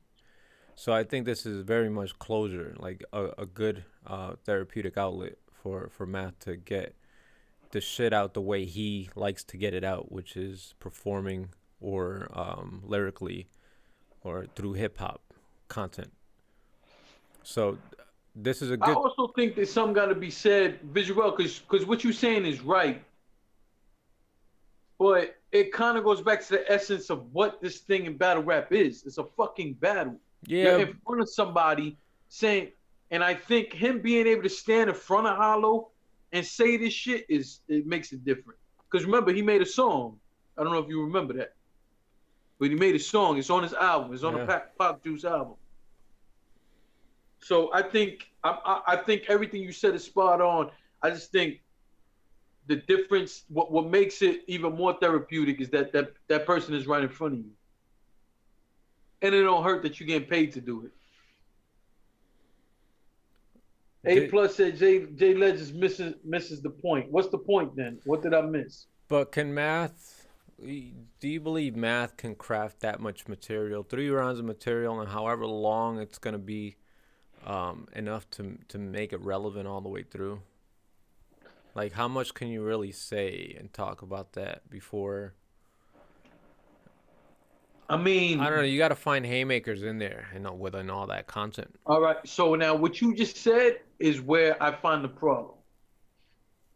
I don't think it's hard for you to craft different things because, all right, Visual, I don't even think the union is a year old. Probably not, right? No, because Close my to it. channel is just approaching a year, and we. Yeah, so the union ain't even a year old. But I think that in the last few months, especially after the mass event, I think that we all grew to really get to know each other. It's still a lot we don't know, but it's a lot that we know. Right now, if me and you was to battles, Visual, you got some personals on me. I got some personals on you too. But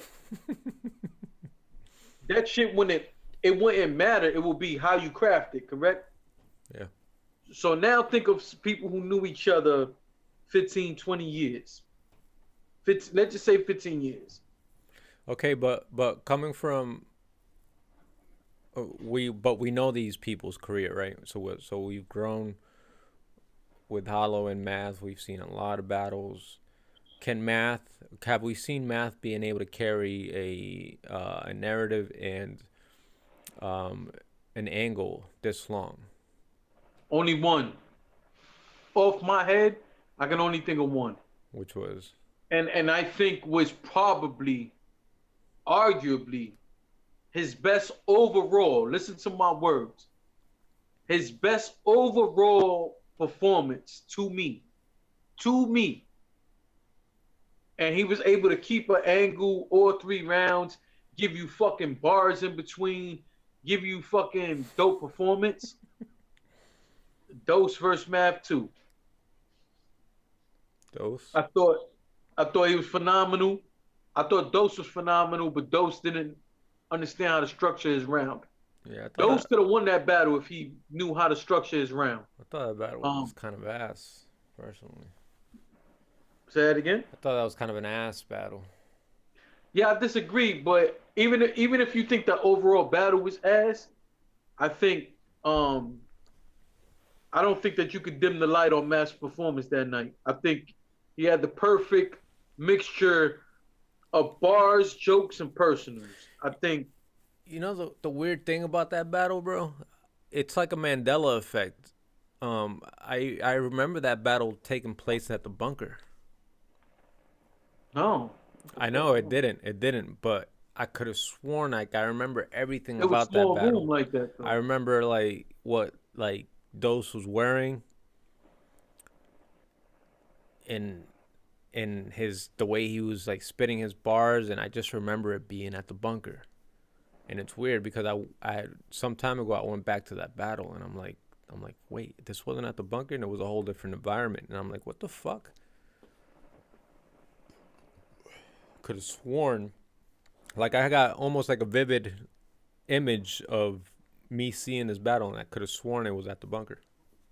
No, I can see what you, I can see what you're saying. It happens to me sometimes, so I see what you're saying, but no, It was a URL small room. It was supposed to happen, I think, on a big stage. Something happened, it didn't. And then they did it in a small room. It was fire. Again, Dose had some dope fucking bars, but Dose didn't know how to structure his fucking round, man.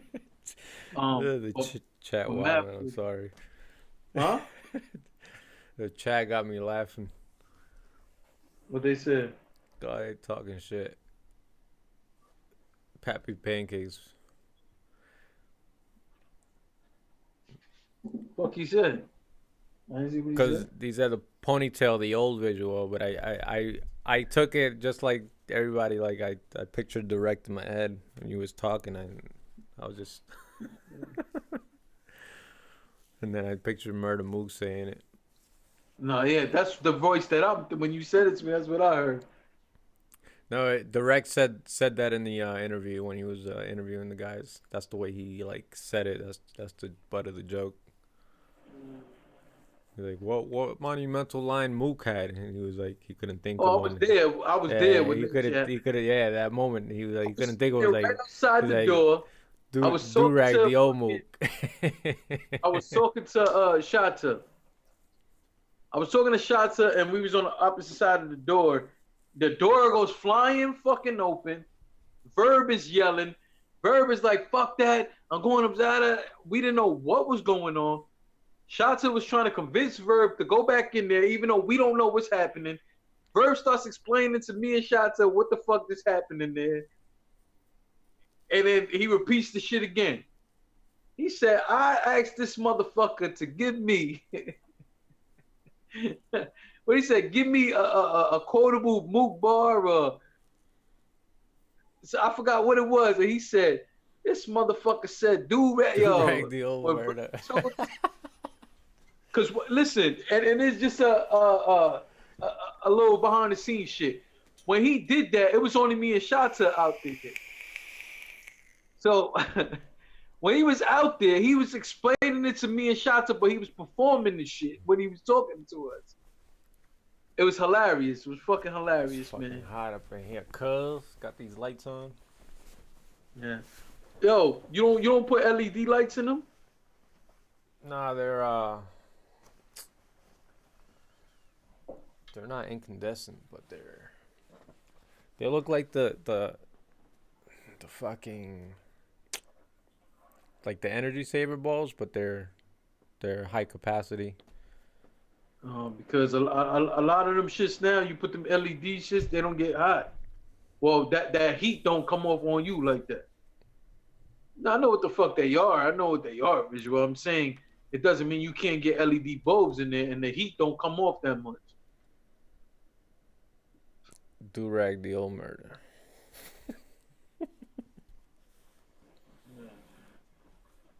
That shit was Verb came.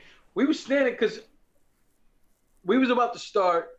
They was about to start their shit. So I said, before they started, let me go take a piss. So I walk out the shit. I see Shata. Shata calls me over. We start talking about something. Not even a whole 5 minutes. It might have even been 3 minutes. The fucking door comes flying open. I'm like, yo, what the fuck? And then if you in there, like Big Al knows what I'm talking about. There's 2 entrances to the same room. And then it's a big glass door. So when he flung the shit open, I'm by the glass. Like, even though the glass door is there, I still moved. Like, you know what I mean? Like, mentally, I'm not realizing there's a glass door protecting me. Just that shit came flying. I was like, yo, what the fuck? Then he come out. He goes, yo, I can't. Da-da-da. Shot's like, yo, calm the fuck down. Yo, whoa, whoa. But then he starts laughing. So I'm like, what the fuck? Verb goes, you don't understand what this motherfucker just said to me in there and then this. So he's like, yo, like, what you talking about? So he turned around, he looked at me, he goes, you didn't hear what this motherfucker said to me? I said, no, I was out here. He said, I asked this motherfucker. He started going in on D-Back, man, and on Mook too, but he started going in, and he really went upstairs. He wasn't fucking joking. He really went upstairs. He ended up coming back down, and he went to the bar. He was chilling by the bar. I don't think he was drinking. I was going to go up to him for an interview, But I seen him. It looked like he was going over bars. I turned around, and walked right the fuck away from him. But it was just funny because that, like, some people say, "Oh, he planned that." He went. Maybe he planned it. I don't fucking know. But he really came out that shit upset. And then he started joking. Then he was upset again. Then he started joking. Then he was upset again. And he went upstairs. For real, for real. Shotgun walked him over towards the elevator, was trying to get him to come back. He was like, man, fuck that. I thought he was weak for walking out on that. Like, I was like, really? Like, you're gonna... A Plus said Jay Legend is scared of his own shadow. Yeah, A Plus, you right about that. You right, A Plus. Only if the shadow's wearing a tank top.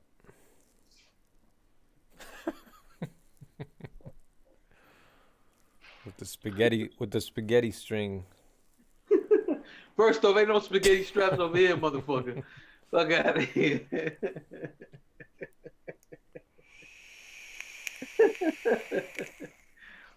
Oh man, that's a funny dude. Yeah, man. That's that. I don't really got much else to talk about, unless you got something else to talk about.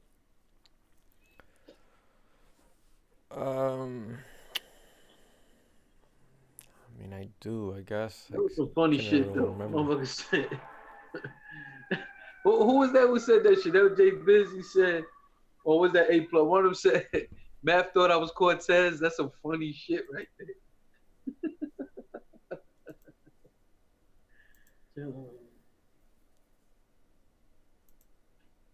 All right, Kushu 13, you about to get booted, my man. I'm out to 300. I'm out to 300 you, man. You about to get 300 for that fucking comment, man. Norb's is cool, man. He ain't blocked me. I don't give a fuck. He on my cool list. URL done fucked up, though.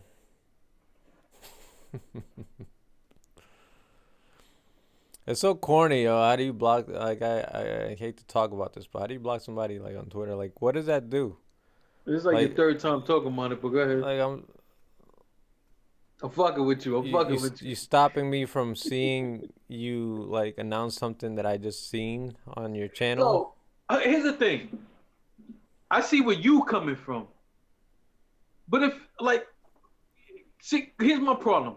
Are you going to block me from buying a pay-per-view? Are you going to block me from buying a ticket? So what you're pretty much saying is you a sucker. Because somebody like me would say, yo, I don't even want this motherfucker around me. You blocking somebody on social media, but you're going to take our money, right? To me, that's some sucker shit, man. That's what I'm saying. Shit. Like, why even do it? Like, you're so, like, it's corny. Like, you're not stopping me from anything. You're not stopping me from watching your channel, watching your pay-per-views, going to your events. And I do all of those anyways, and I'm a supporter of yours, so you're just catching feelings over some dumb shit.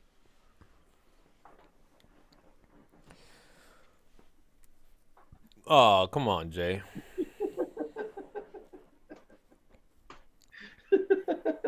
Did you see the last comments? No. Did you see the last comments? All right.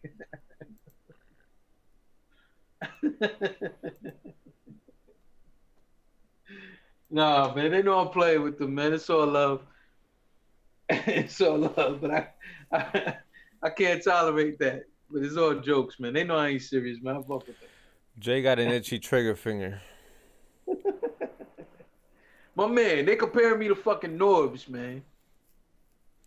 I think I let the first two go. I can't let the rest go. I think I timed out Big Al on the last session. What last one? I don't know, one of the last ones. I don't know. Salute the Big Al, that's my dog, but sometimes he get me frustrated too, so I understand. He was saying, he says, I don't even know what he said. I can't remember. I know. I said, DME said, I don't approve of any of this. Block me, please. Be more clear, DME. I don't know what you're talking about. Visuel needs to confront Beasley. That's funny. You know what? I was gonna do a retaliation blog, and I said I was gonna put some load up the clip for Battle Truth, and I just let that pass. I'm like, fuck him.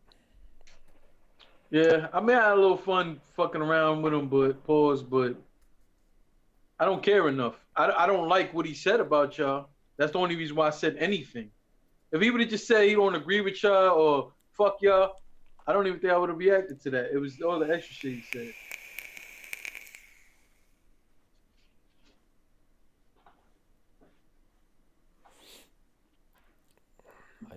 I still owe one for Battle Truth though. One of these days, Battle Truth, when you least expect it. Bang bang. A plus is right. Big Al is the man. Let me tell you something, man. Big Al is a very cool person, and he really, really genuinely loves battle rap. Sometimes he just goes a little overboard with shit. Yeah. And that's my dog. I'm not saying nothing. I ain't telling him in his face. Yeah, Big Al's a homie. Big Al frustrates the fuck out of me sometimes, man. But I still show him love because he is one of the greatest supporters of battle rap. And besides that, me and him are real cool, man. Me and him are real cool, but like I actually hang out with Big Al. That ain't just like I blog, he likes the shit, and no, I hang out with Big Al. I'm oftentimes in Jersey and like we hang out. But I tell Big Al to his face shit. I don't run to the internet and say it. I tell him to his face. So whatever I say here is the same, you know what I mean? Big Al means well, man. He does mean well. He does mean well. And you know what? Again, I don't think anybody Big Al supports a lot of people, man. He just loves battle rap. And he supports people, and I don't think people appreciate him the way he should be appreciated. But you know, at the end of the day, that is what it is. That's still my dog, and that ain't gonna change nothing. But just like it is with any of y'all, Visual, you know this is true. Like I got something to say, I say it to you. Just like I expect if you got something to say to me, you say it to me. And it is what it is. But that's my dog. Big Al's my dog.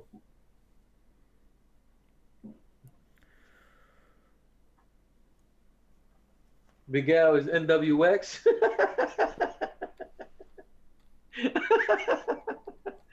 Yeah, Big Al's NWX. He's fucking Goonies. He's everything. He's just a supporter, man.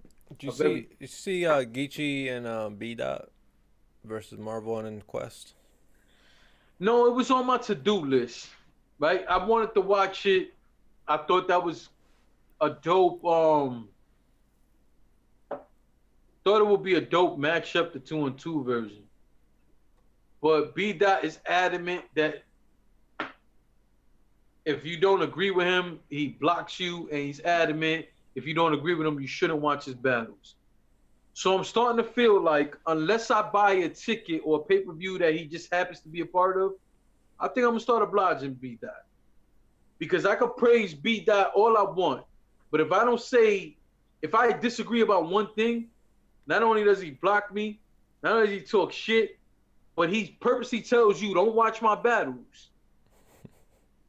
So in B Dot's mind, he 3-0s everybody, and you spend your money and you shouldn't be able to say, I didn't like something. Now, all I keep saying is B Dot is fire.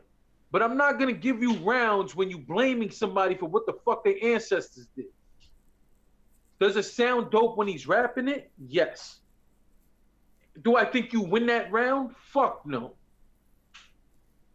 So I think I'm going to oblige B Dot. If I'm not purchasing that ticket or that card to watch everybody else and you just happen to be on there, then I'm not going to watch nothing you want. That's what you said you wanted me to do. You don't want me watching your shit. That's what you said. That's a so fact. I'm going to oblige you. That's a fact. Jay Legend don't let go of shit. Fuck no. Yo, you know what I liked about this battle? First of all, I think I didn't finish the third round, but I had Geechee and B Dot taking round 1, Marv Quest taking round 2, and I got to finish the third round. I just didn't get back to it. I think I was dry. I want to respond to Sheldon real quick. Sheldon said maybe the best 2-on-2 debut. I disagree with that. I don't think it's possible to even say that. First of all, I got corrected a few weeks ago. Not corrected because I wasn't the one who said it. I was just talking about something. And people are talking about the Saurus and Ilmac being the best. And I'm saying in current era, I think it's K-Shine and DNA. Nah, hell no. Here's the thing. I'm not about to debate you on that. I'm responding to what Sheldon said. He said he may be the best 2-on-2 debut ever, and I strongly disagree with that. I ain't even watch it, but I disagree with that. When you know you have to talk about, you had double impacts, you had gun titles, you had even fucking Chess and Steams had a good showing. Math and Cortez had a good showing. Fucking Math and Core actually were a good match, a good team. yeah, they were a very good team. So Sheldon, I'm not trying to play you, but I just disagree with what you're saying. When we can say that about a lot of showings.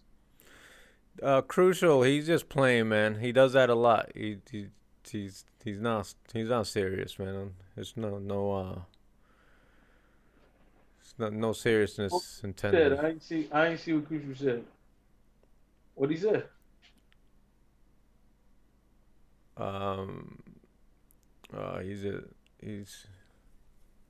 He wasn't feeling that block. It ain't a block. You get thrown out. Yeah, it's just a timeout. He does that. He does that to his close friends. Like I didn't see that. He's probably done that to DME, and we I threw fucking DME out too. Listen, I think he's done it to me too. Hold on. To anybody in the chat, I know most of you guys understand. I don't see Crucial's comment for whatever reason, but just to remind everybody, if you're new to everything here, it's all love. I'm not upset about what you said and anything. If you actually look, I laugh about your comment before I kick you the fuck out. Yeah, you timed me out because I was fucking with you. You're like, all right, you on timeout. But you know it's all love. That ain't serious. Yeah. I don't give a fuck. If it's a timeout, it's fine. He's just fucking with you. Just putting you on timeout. He's done it to me. He ain't blocking you or nothing. Like it's no hard feelings. No, I don't block nobody. You know I don't block nobody. Yeah. I don't block anybody. Yeah, I throw you the fuck out. But to me, it's comedy. You said what you said. I throw you out for 300 seconds. I know you're gonna come back, and it's just funny to me. I actually be doing shit purposely to see to antagonize. No, I know you and DME be doing shit purposely. But it's all love. It's not crucial. It ain't. I didn't block you. You came back in. What the fuck are you talking about? It's all love, man. I do that to everybody. Everybody gets it. Ain't nobody. I don't give a fuck. My father could jump in this chat right now and say some shit I don't like. I'll throw his ass out too. It's funny. That's it. My son's friend jumped in my chat the other day. Right, Jay? Yeah. He jumped in the chat. I almost threw him the fuck out because he said my son's name, and you know it was innocent. And I asked my son, you know who this is? He's like, yeah, that's my friend. So I gave him a pass. But when I saw my son's name, I got mad. I ain't gonna lie. I thought somebody I knew was being funny. You know what I mean? Because I don't put my, you know what I mean? I don't talk about nobody's kids. I don't want nobody talking about my kids. I didn't realize that was a little kid until I asked my son. I said, yo, you know who this? He said, yeah. So I was going to 300 that little motherfucker. It's all love, man. It ain't serious, man. Nah, Crucial, you know I fuck with you, man. You know I fuck with you, man. This going back to the Geechee and B-Dot, this is what I liked about them teaming up together. You know how B-Dot's style is very rapid fire, where Geechee's is not. Geechee's is a real subtle build up to, you know, like he made drawn out to the punch like a motherfucker. He made B-Dot rap that way. B-Dot was rapping like Geechee. He was slowed down, setting up his punches nice and slow like that, real subtle, and I almost liked that. It was more refreshing to me to hear B-Dot rap like that, because it was actually dope. They were saying some dope shit, and just the way he was delivering it, it was like, wow, like if you can come up with, if you were on your own and you slowed your shit down like this, it would fucking hit. What we want to see that every battle though.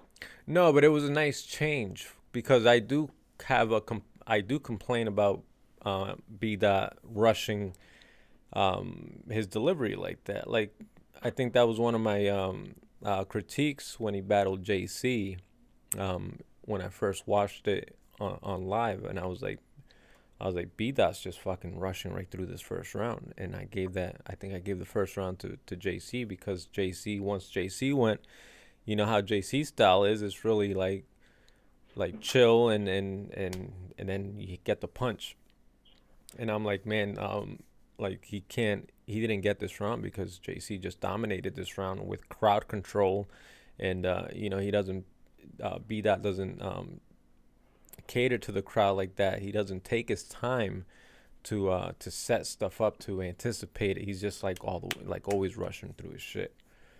Well, and it's fine. It's fine. It's dope. Like I fuck with it, but I just think sometimes you got to stop and smell the roses and be able to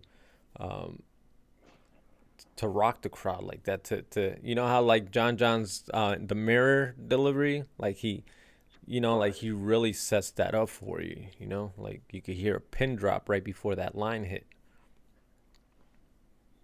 I think that there's 2 or 3 things that B Dot adds to his arsenal, and he's gonna be damn near unbeatable. B Dot is one of those guys who I lobbied that he should not have done a fucking PG. But deeper than that, I think that if B Dot keeps giving us these same things over and over again, at some point, people are gonna overlook how dope he really is. For you to say that he tried a different style and it still worked, I'm not surprised, but I'm happy. Because regardless of how fucking sensitive he is, I still think the world of him. Mm-hmm. And B Dot, honestly and truly, adds 1 or 2 things to that fucking arsenal. And I don't know how you beat that guy. I just don't know. Honestly, I just don't know. I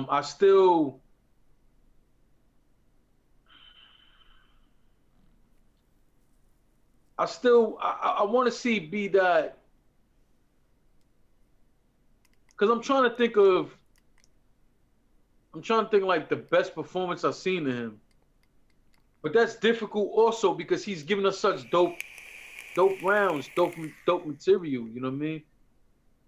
But either way, I guess I'll just leave it at that. Like, I just think that 1 or 2 things, B Dot is gonna be fucking unbeatable, man. Like, I just don't know how you do it with a guy who writes what he writes, the confidence that he has, the cadence.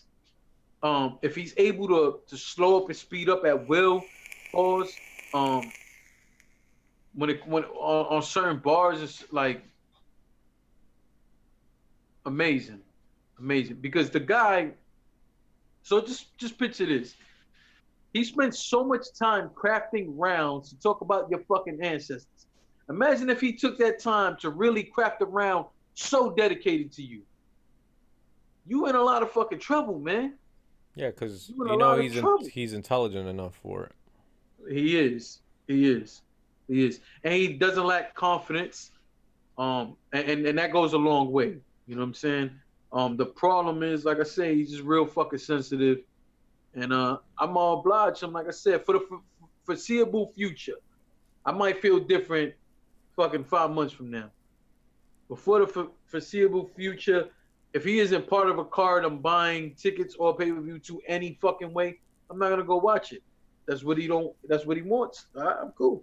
If you want fans that kiss your fucking ass every time, then I'm not. Because even my favorites, I tell them when I thought they fucking lost. I tell them when I think they ain't do some shit. I've gotten text messages, whatever. I ain't even gonna go that far. But everybody know, I've had dudes tell me straight up, thank you for being honest with me. Like, that's just what it is with me. I'm not about to do that to appease you. You fucking sensitive, that's you. So you can stand up there and let a man on a PG, clearly you're not getting paid nothing. And all these years you battle rap and didn't get paid, you let a man get in front of your face and say all kind of crazy shit to you. But a supporter of yours tells you, I don't think you won that round, and you fucking all get your panties in a bunch? Nah, man. We good over here. Well, I mean, to his defense, he probably did feel like he won. I don't care if you thought you won. You don't act sensitive like that. Yeah, I think he's overly sensitive sometimes. You gotta stop that we shit. see it all the time. You gotta stop I'm surprised. that I'm surprised like he didn't I told block. you, even when I saw him at the press conference, he looked like he didn't want to talk to me. Danny Mines was talking to me. He looked like he didn't want. He was with Danny Mines. You know, he didn't want to talk to me and all that. I was like, all right. I didn't even try to fucking talk to him. Big Al, know that's true. You ain't kinfolk. Yeah, I ain't fucking kinfolk. That's fine. At one point, he was standing next. When me and Big K went at it, he was standing right there. He was like 2 feet away from me. Still, he ain't say nothing to me, and that's fine. Like, I wasn't mad about that. I don't give a fuck about that. You don't gotta talk to me. I don't give a fuck. But that, like, all that sensitive shit and blocking me, I wasn't disrespecting you, my man. I thought you didn't win a round, and that's it. I never said you was whack. I never said, hey, I said you didn't win a round. You talk about somebody fucking, you can't blame Mike P for all that shit that happened. Like, what the fuck? See, the thing about the Mike P battle, right? Like, before it happened, like, I had said, and we were talking about it, I'm like, I hope we're not gonna get 3. And I might have even tweeted this. I tweeted this to Mike P. Edgar, what up? I tweeted this to Mike P. I said, I hope we're not gonna get 3 rounds of race angles. And I think Mike P. tweeted back like, yeah, I hope not too. You know, I hope.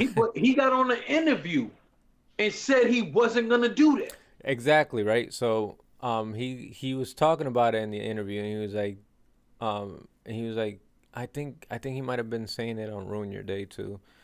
He was like, well, he was like, people just expect me to come this way like all the time, and like they don't see that I'm more diverse and I got more shit to talk about.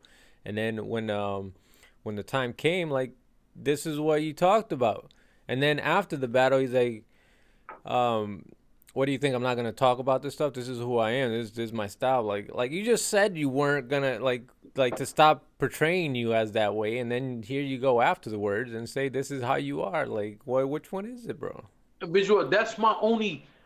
This is what I'm saying. Like I don't think, because when I explained my position, I said it in the blog and I said it on Twitter. First off, somebody must have sent him the blog, because the shit he was saying, he was talking about me.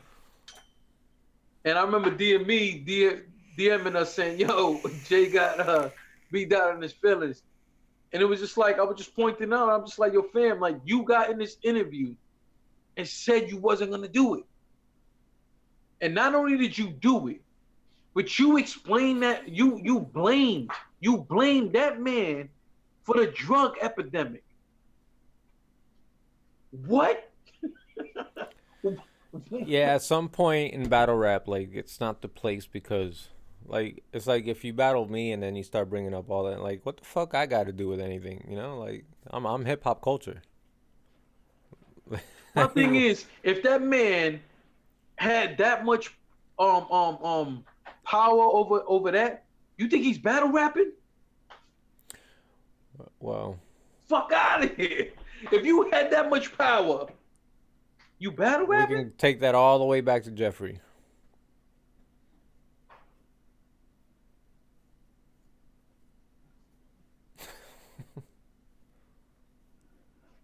Come on, man. It's like if people were really, or Pat Stay at that, when you go back to his old shit, you'd be like, oh, Pat Stay's racist, huh?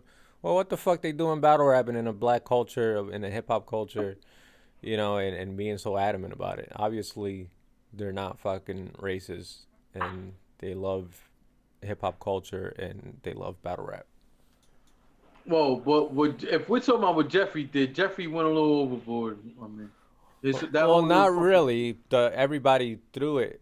made it overboard. I don't want to get into it, but I can. Yeah, I disagree, my brother. Okay, Jeffrey, I in don't. Jeffrey's defense, Jeffrey and everybody can, I'm gonna be in a minority of this because I'm in the minority trying You to are a minority. defending this altogether.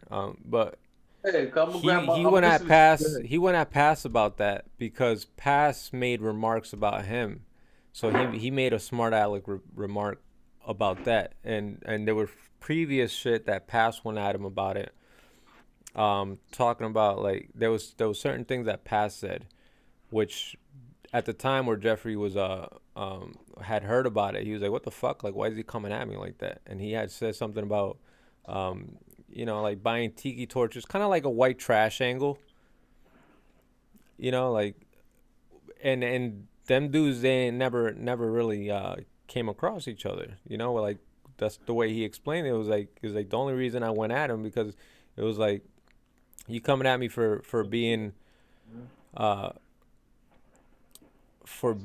this kind of way when you're contradicting yourself because you're in interracial relationship, like you're not like pro black, like you're fine with being diverse, and it was a good point that he made, which I can't be specific about it right now because I don't really Well, remember the exacts of it, but well, my brother, my issue with the whole Jeffrey thing was you're sitting here supporting Trump. You're saying some of the stuff that you're saying. Um, I don't think what Pass said warranted you starting to talk about his kids, and that's when I draw the fucking line. yeah, Um, he shouldn't have said all that shit, but it that's doesn't what I'm mean. saying. Visuel, we're the union. All three of us do not have the same fucking opinion. It like no one would give a fuck about us if we did. Not that we don't agree on things. I'm saying we don't have the same opinion. We don't have the same All right, outlook on. so you look at like Eric Foreman and the work he put in through like the old era, grind time era, putting battles on online. Um, he was one of the first putting shit up. I don't know what that is, but But Eric Foreman's Mexican okay. from the West Coast, and old school grind time. He still has some battles here and there today. But Still battles or puts together battles. he's a battler. Okay. You can check out his grind time battles and shit. Yeah. Um, but he's though very intelligent. He supports right wing, and he's Mexican. So it's not even like a white, and he's part of like Jeffrey's circle. So he's old school with it. He did a lot for battle rap culture back in the day, like getting into the internet age. He was uploading shit, uh, you know, when this shit first started on the internet. Okay. My point being Mexican, being part of the culture, people respect him within the insides of battle rap. The people that have been here respect what he does. They acknowledge it, and like they don't have any beefs with him or his opinion. They think it's a little odd, but they're not gonna jump out the window and say you can't fuck with us anymore because you put in groundwork, and you're Mexican at that. You're not even you'd think a Mexican, all Mexicans would say, "Oh fuck Trump," but he's a Trump supporter. Yeah. I've come across some black and Spanish people who have for the wrong reasons, but they support him. But here's the thing. I'm not cool with people who support Trump. I'm putting that flat out. That's what it is. But I won't make an issue out of it unless you do some shit right in front of me.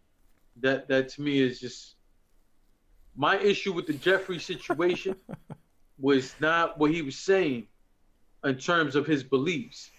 When he said something about past his kids, that's when I was done with it. Like, Yeah, and that, I'm but never gonna be. but what I was saying is that came from No, I get. that was actually a rebuttal from something that Pass went out of his way to remark about him. you know, and It wrong. it shouldn't have been said. It was wrong. Like it was a quick blur. It wasn't as big as the community made it out to be. Like the whole shit was about like fuck Pass and his kids. It was a quick blurb about it, and it shouldn't have been done. I don't support anything he said. Before that, I mean, I like Jeffrey. I like that whole crew. I think there was a up and comers. E Farrell was being talked about a lot, and E. Farrell was part of that group. yeah, E Farrell. It was E Farrell, Jeffrey, Eric Foreman. They all rocked together. Farrell and Jeffrey, they're from Connecticut here, not too far from where I am. So I've always from years before that, them starting out, I supported them because I rocked with them. They were from Connecticut. I should support. So when all this came out, I was just like, oh, what the fuck, guys? You know, like you're taking this totally left field now, and I just think it was all misinterpreted. And Even if it's Goodz, misinterpreted, you gotta understand Goodz something. rocks with the guy enough to label, and he even defended him. He was like, "You cool with me?" Like, he rock with my I brand. think when you start parading around the flag and doing all of this extra shit he was doing, I think he was asking for the attention. So I don't understand when people ask for attention, how the fuck you could be mad. Like if that's the energy you putting out and you want a super political shit, you do know there's a rebuttal for that, right? Well, even Fresco is part of the clique, the Young Republicans clique. This is a clique, the Young Republicans. I need you to send me a list of who's on this fucking thing. But Fresco, everybody praises Fresco. They want to see him on URL, but Yeah, well, they don't want I to. ain't They don't praising say him. any. They don't say anything about that. But again, let me ask you something. Was he with them guys waving flags and saying all that extra shit? I don't know, Jay. I'm talking about that particular video. You know what I'm talking about. They did like 3 videos that day, or There was within the 2 days there was like span. a picture going around on Twitter. Yeah, these motherfuckers was really extra with it, and supposedly again, they like, were at a tailgate party. They weren't even like they were at a like it was. yeah, but as well, we gotta understand something. This is the internet. This is you. This is me. This is everybody. You're on the internet. But that's also their stick. They're rebellious like that too. That's why the picture was even taken like that.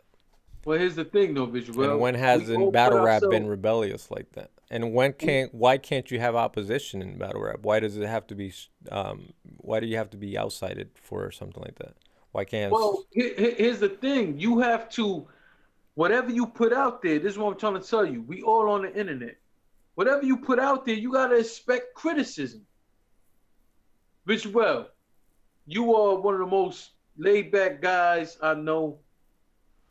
Very helpful guy, and I've seen you and I know of you helping plenty of people. Very selfless.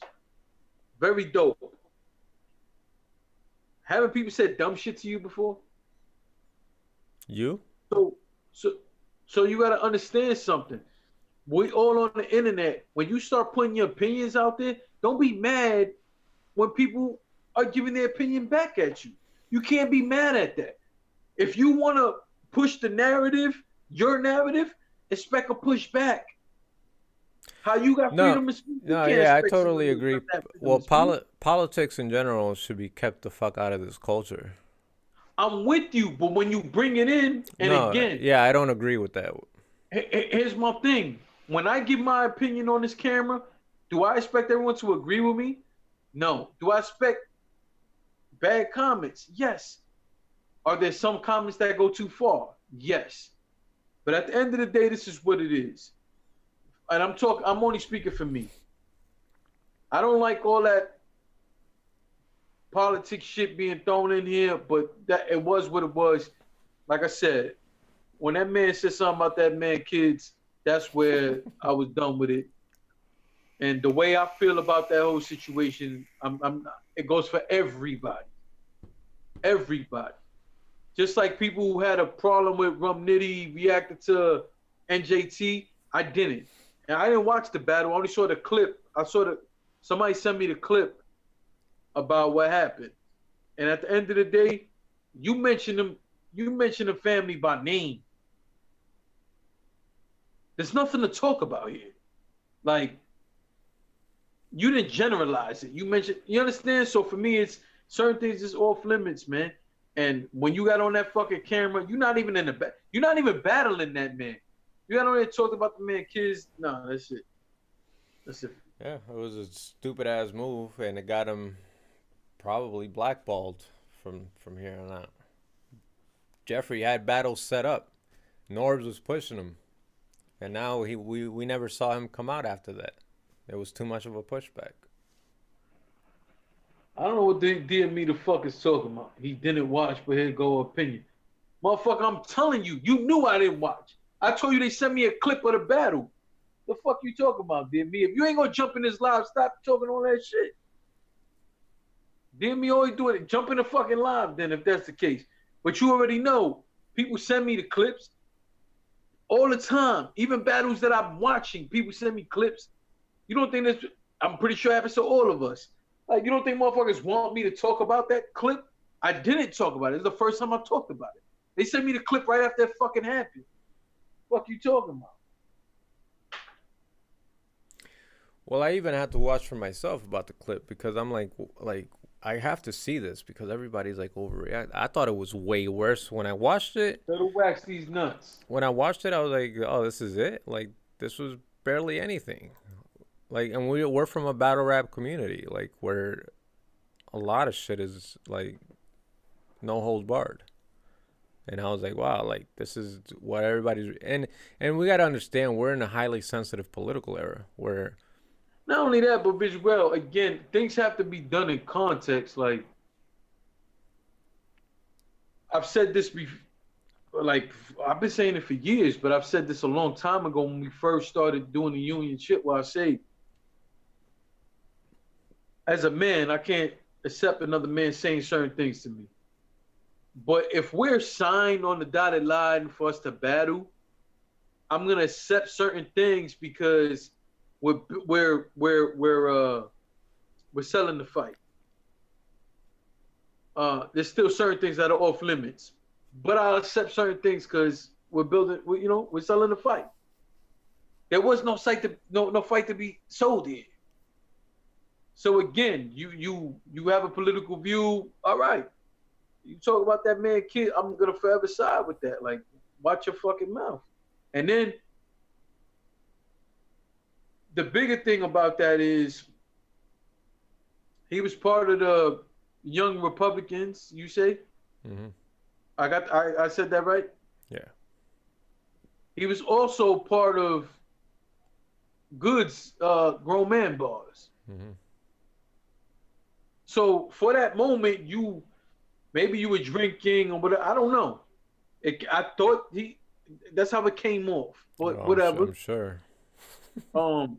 That's how it came off. Allegedly, I don't know what he was doing, but at the end of the day, you didn't think about the way it was going to look on everything you was doing. So you felt that strongly. And again, I'm not mad about the political view. Like, okay, that's how you, whatever. It's just the extra mile you went, man. And that's just not, we can't do that. And even more so, how that look when Goodz him and Jims had a situation on that stage. And then, what was that, a week or two after that shit happened? Like, come on, man. You representing a group of people. Like, what the fuck is wrong with you? But hey, man, it is what it is. Some people feel more strongly about certain topics than others, and like I said, I'm not cool with that. Yeah, I mean, I was totally, like, before this election, I was totally, like, really tuned in for a few years, and then during this election, like, I got totally disgusted by society in general, the way they portray and view, like, the political parties, and I just stay the fuck away from it. Pretty much right after the election, I said, I'm done with this. Like, people are just taking it too far. It's either so extreme this way or so, there's no middle ground anymore. But I totally agree it should be kept the fuck out of battle rap. I know the Young Republicans is an edgy thing, but in a highly dominated Democratic, and I would say that because it's mostly hip hop culture is an urban culture, and that's urban culture is probably highly democratic, and especially at the degree that we're in, where Trump gets the hate as that he does, and he's a Republican. And he deserves this shit. Well, you gotta understand, Trump before the election a few years ago, they've always been asking Trump to be president since probably like the late '80s and shit. The question, like it's always been like tossed around, like you're gonna be president one day. Because he made a lot of fucking comments. Don't act like nobody out of nowhere asked him to be fucking president. But he wasn't always like decided. Like he was at one point gonna run Democrat. You know, like he wasn't. He do it? No. Then he do it and then no. and then get up out of there. No, but what I'm saying is it's not like he's a hardcore Republican. Like that's what he was undecided even up until the election. Like it wasn't really decided what he was gonna run up until, you know, at a certain point where you're like, okay, you're going Republican, but that none of that matters. What matters is what actually was done, which was, you know.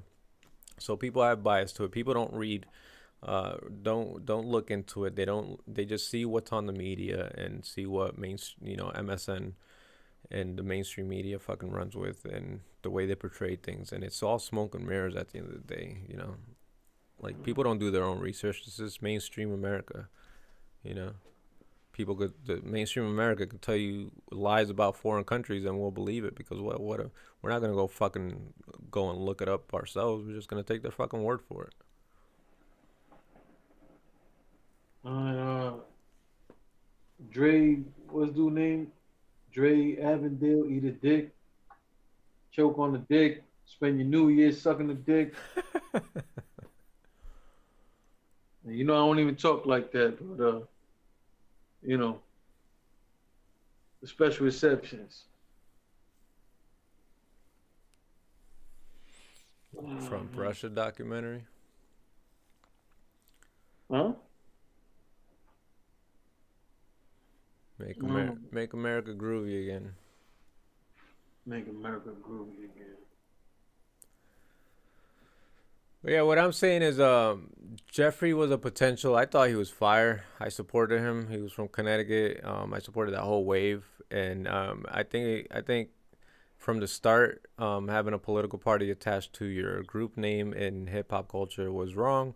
It was just a bad move, and there's other people that are involved in that, and we don't look at them the same way that we see that the general consensus portrays Jeffrey, and it was because of that one incident.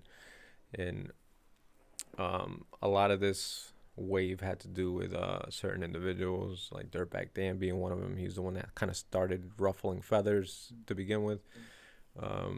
And he's totally against that whole wave, and he's Mexican, half Mexican himself.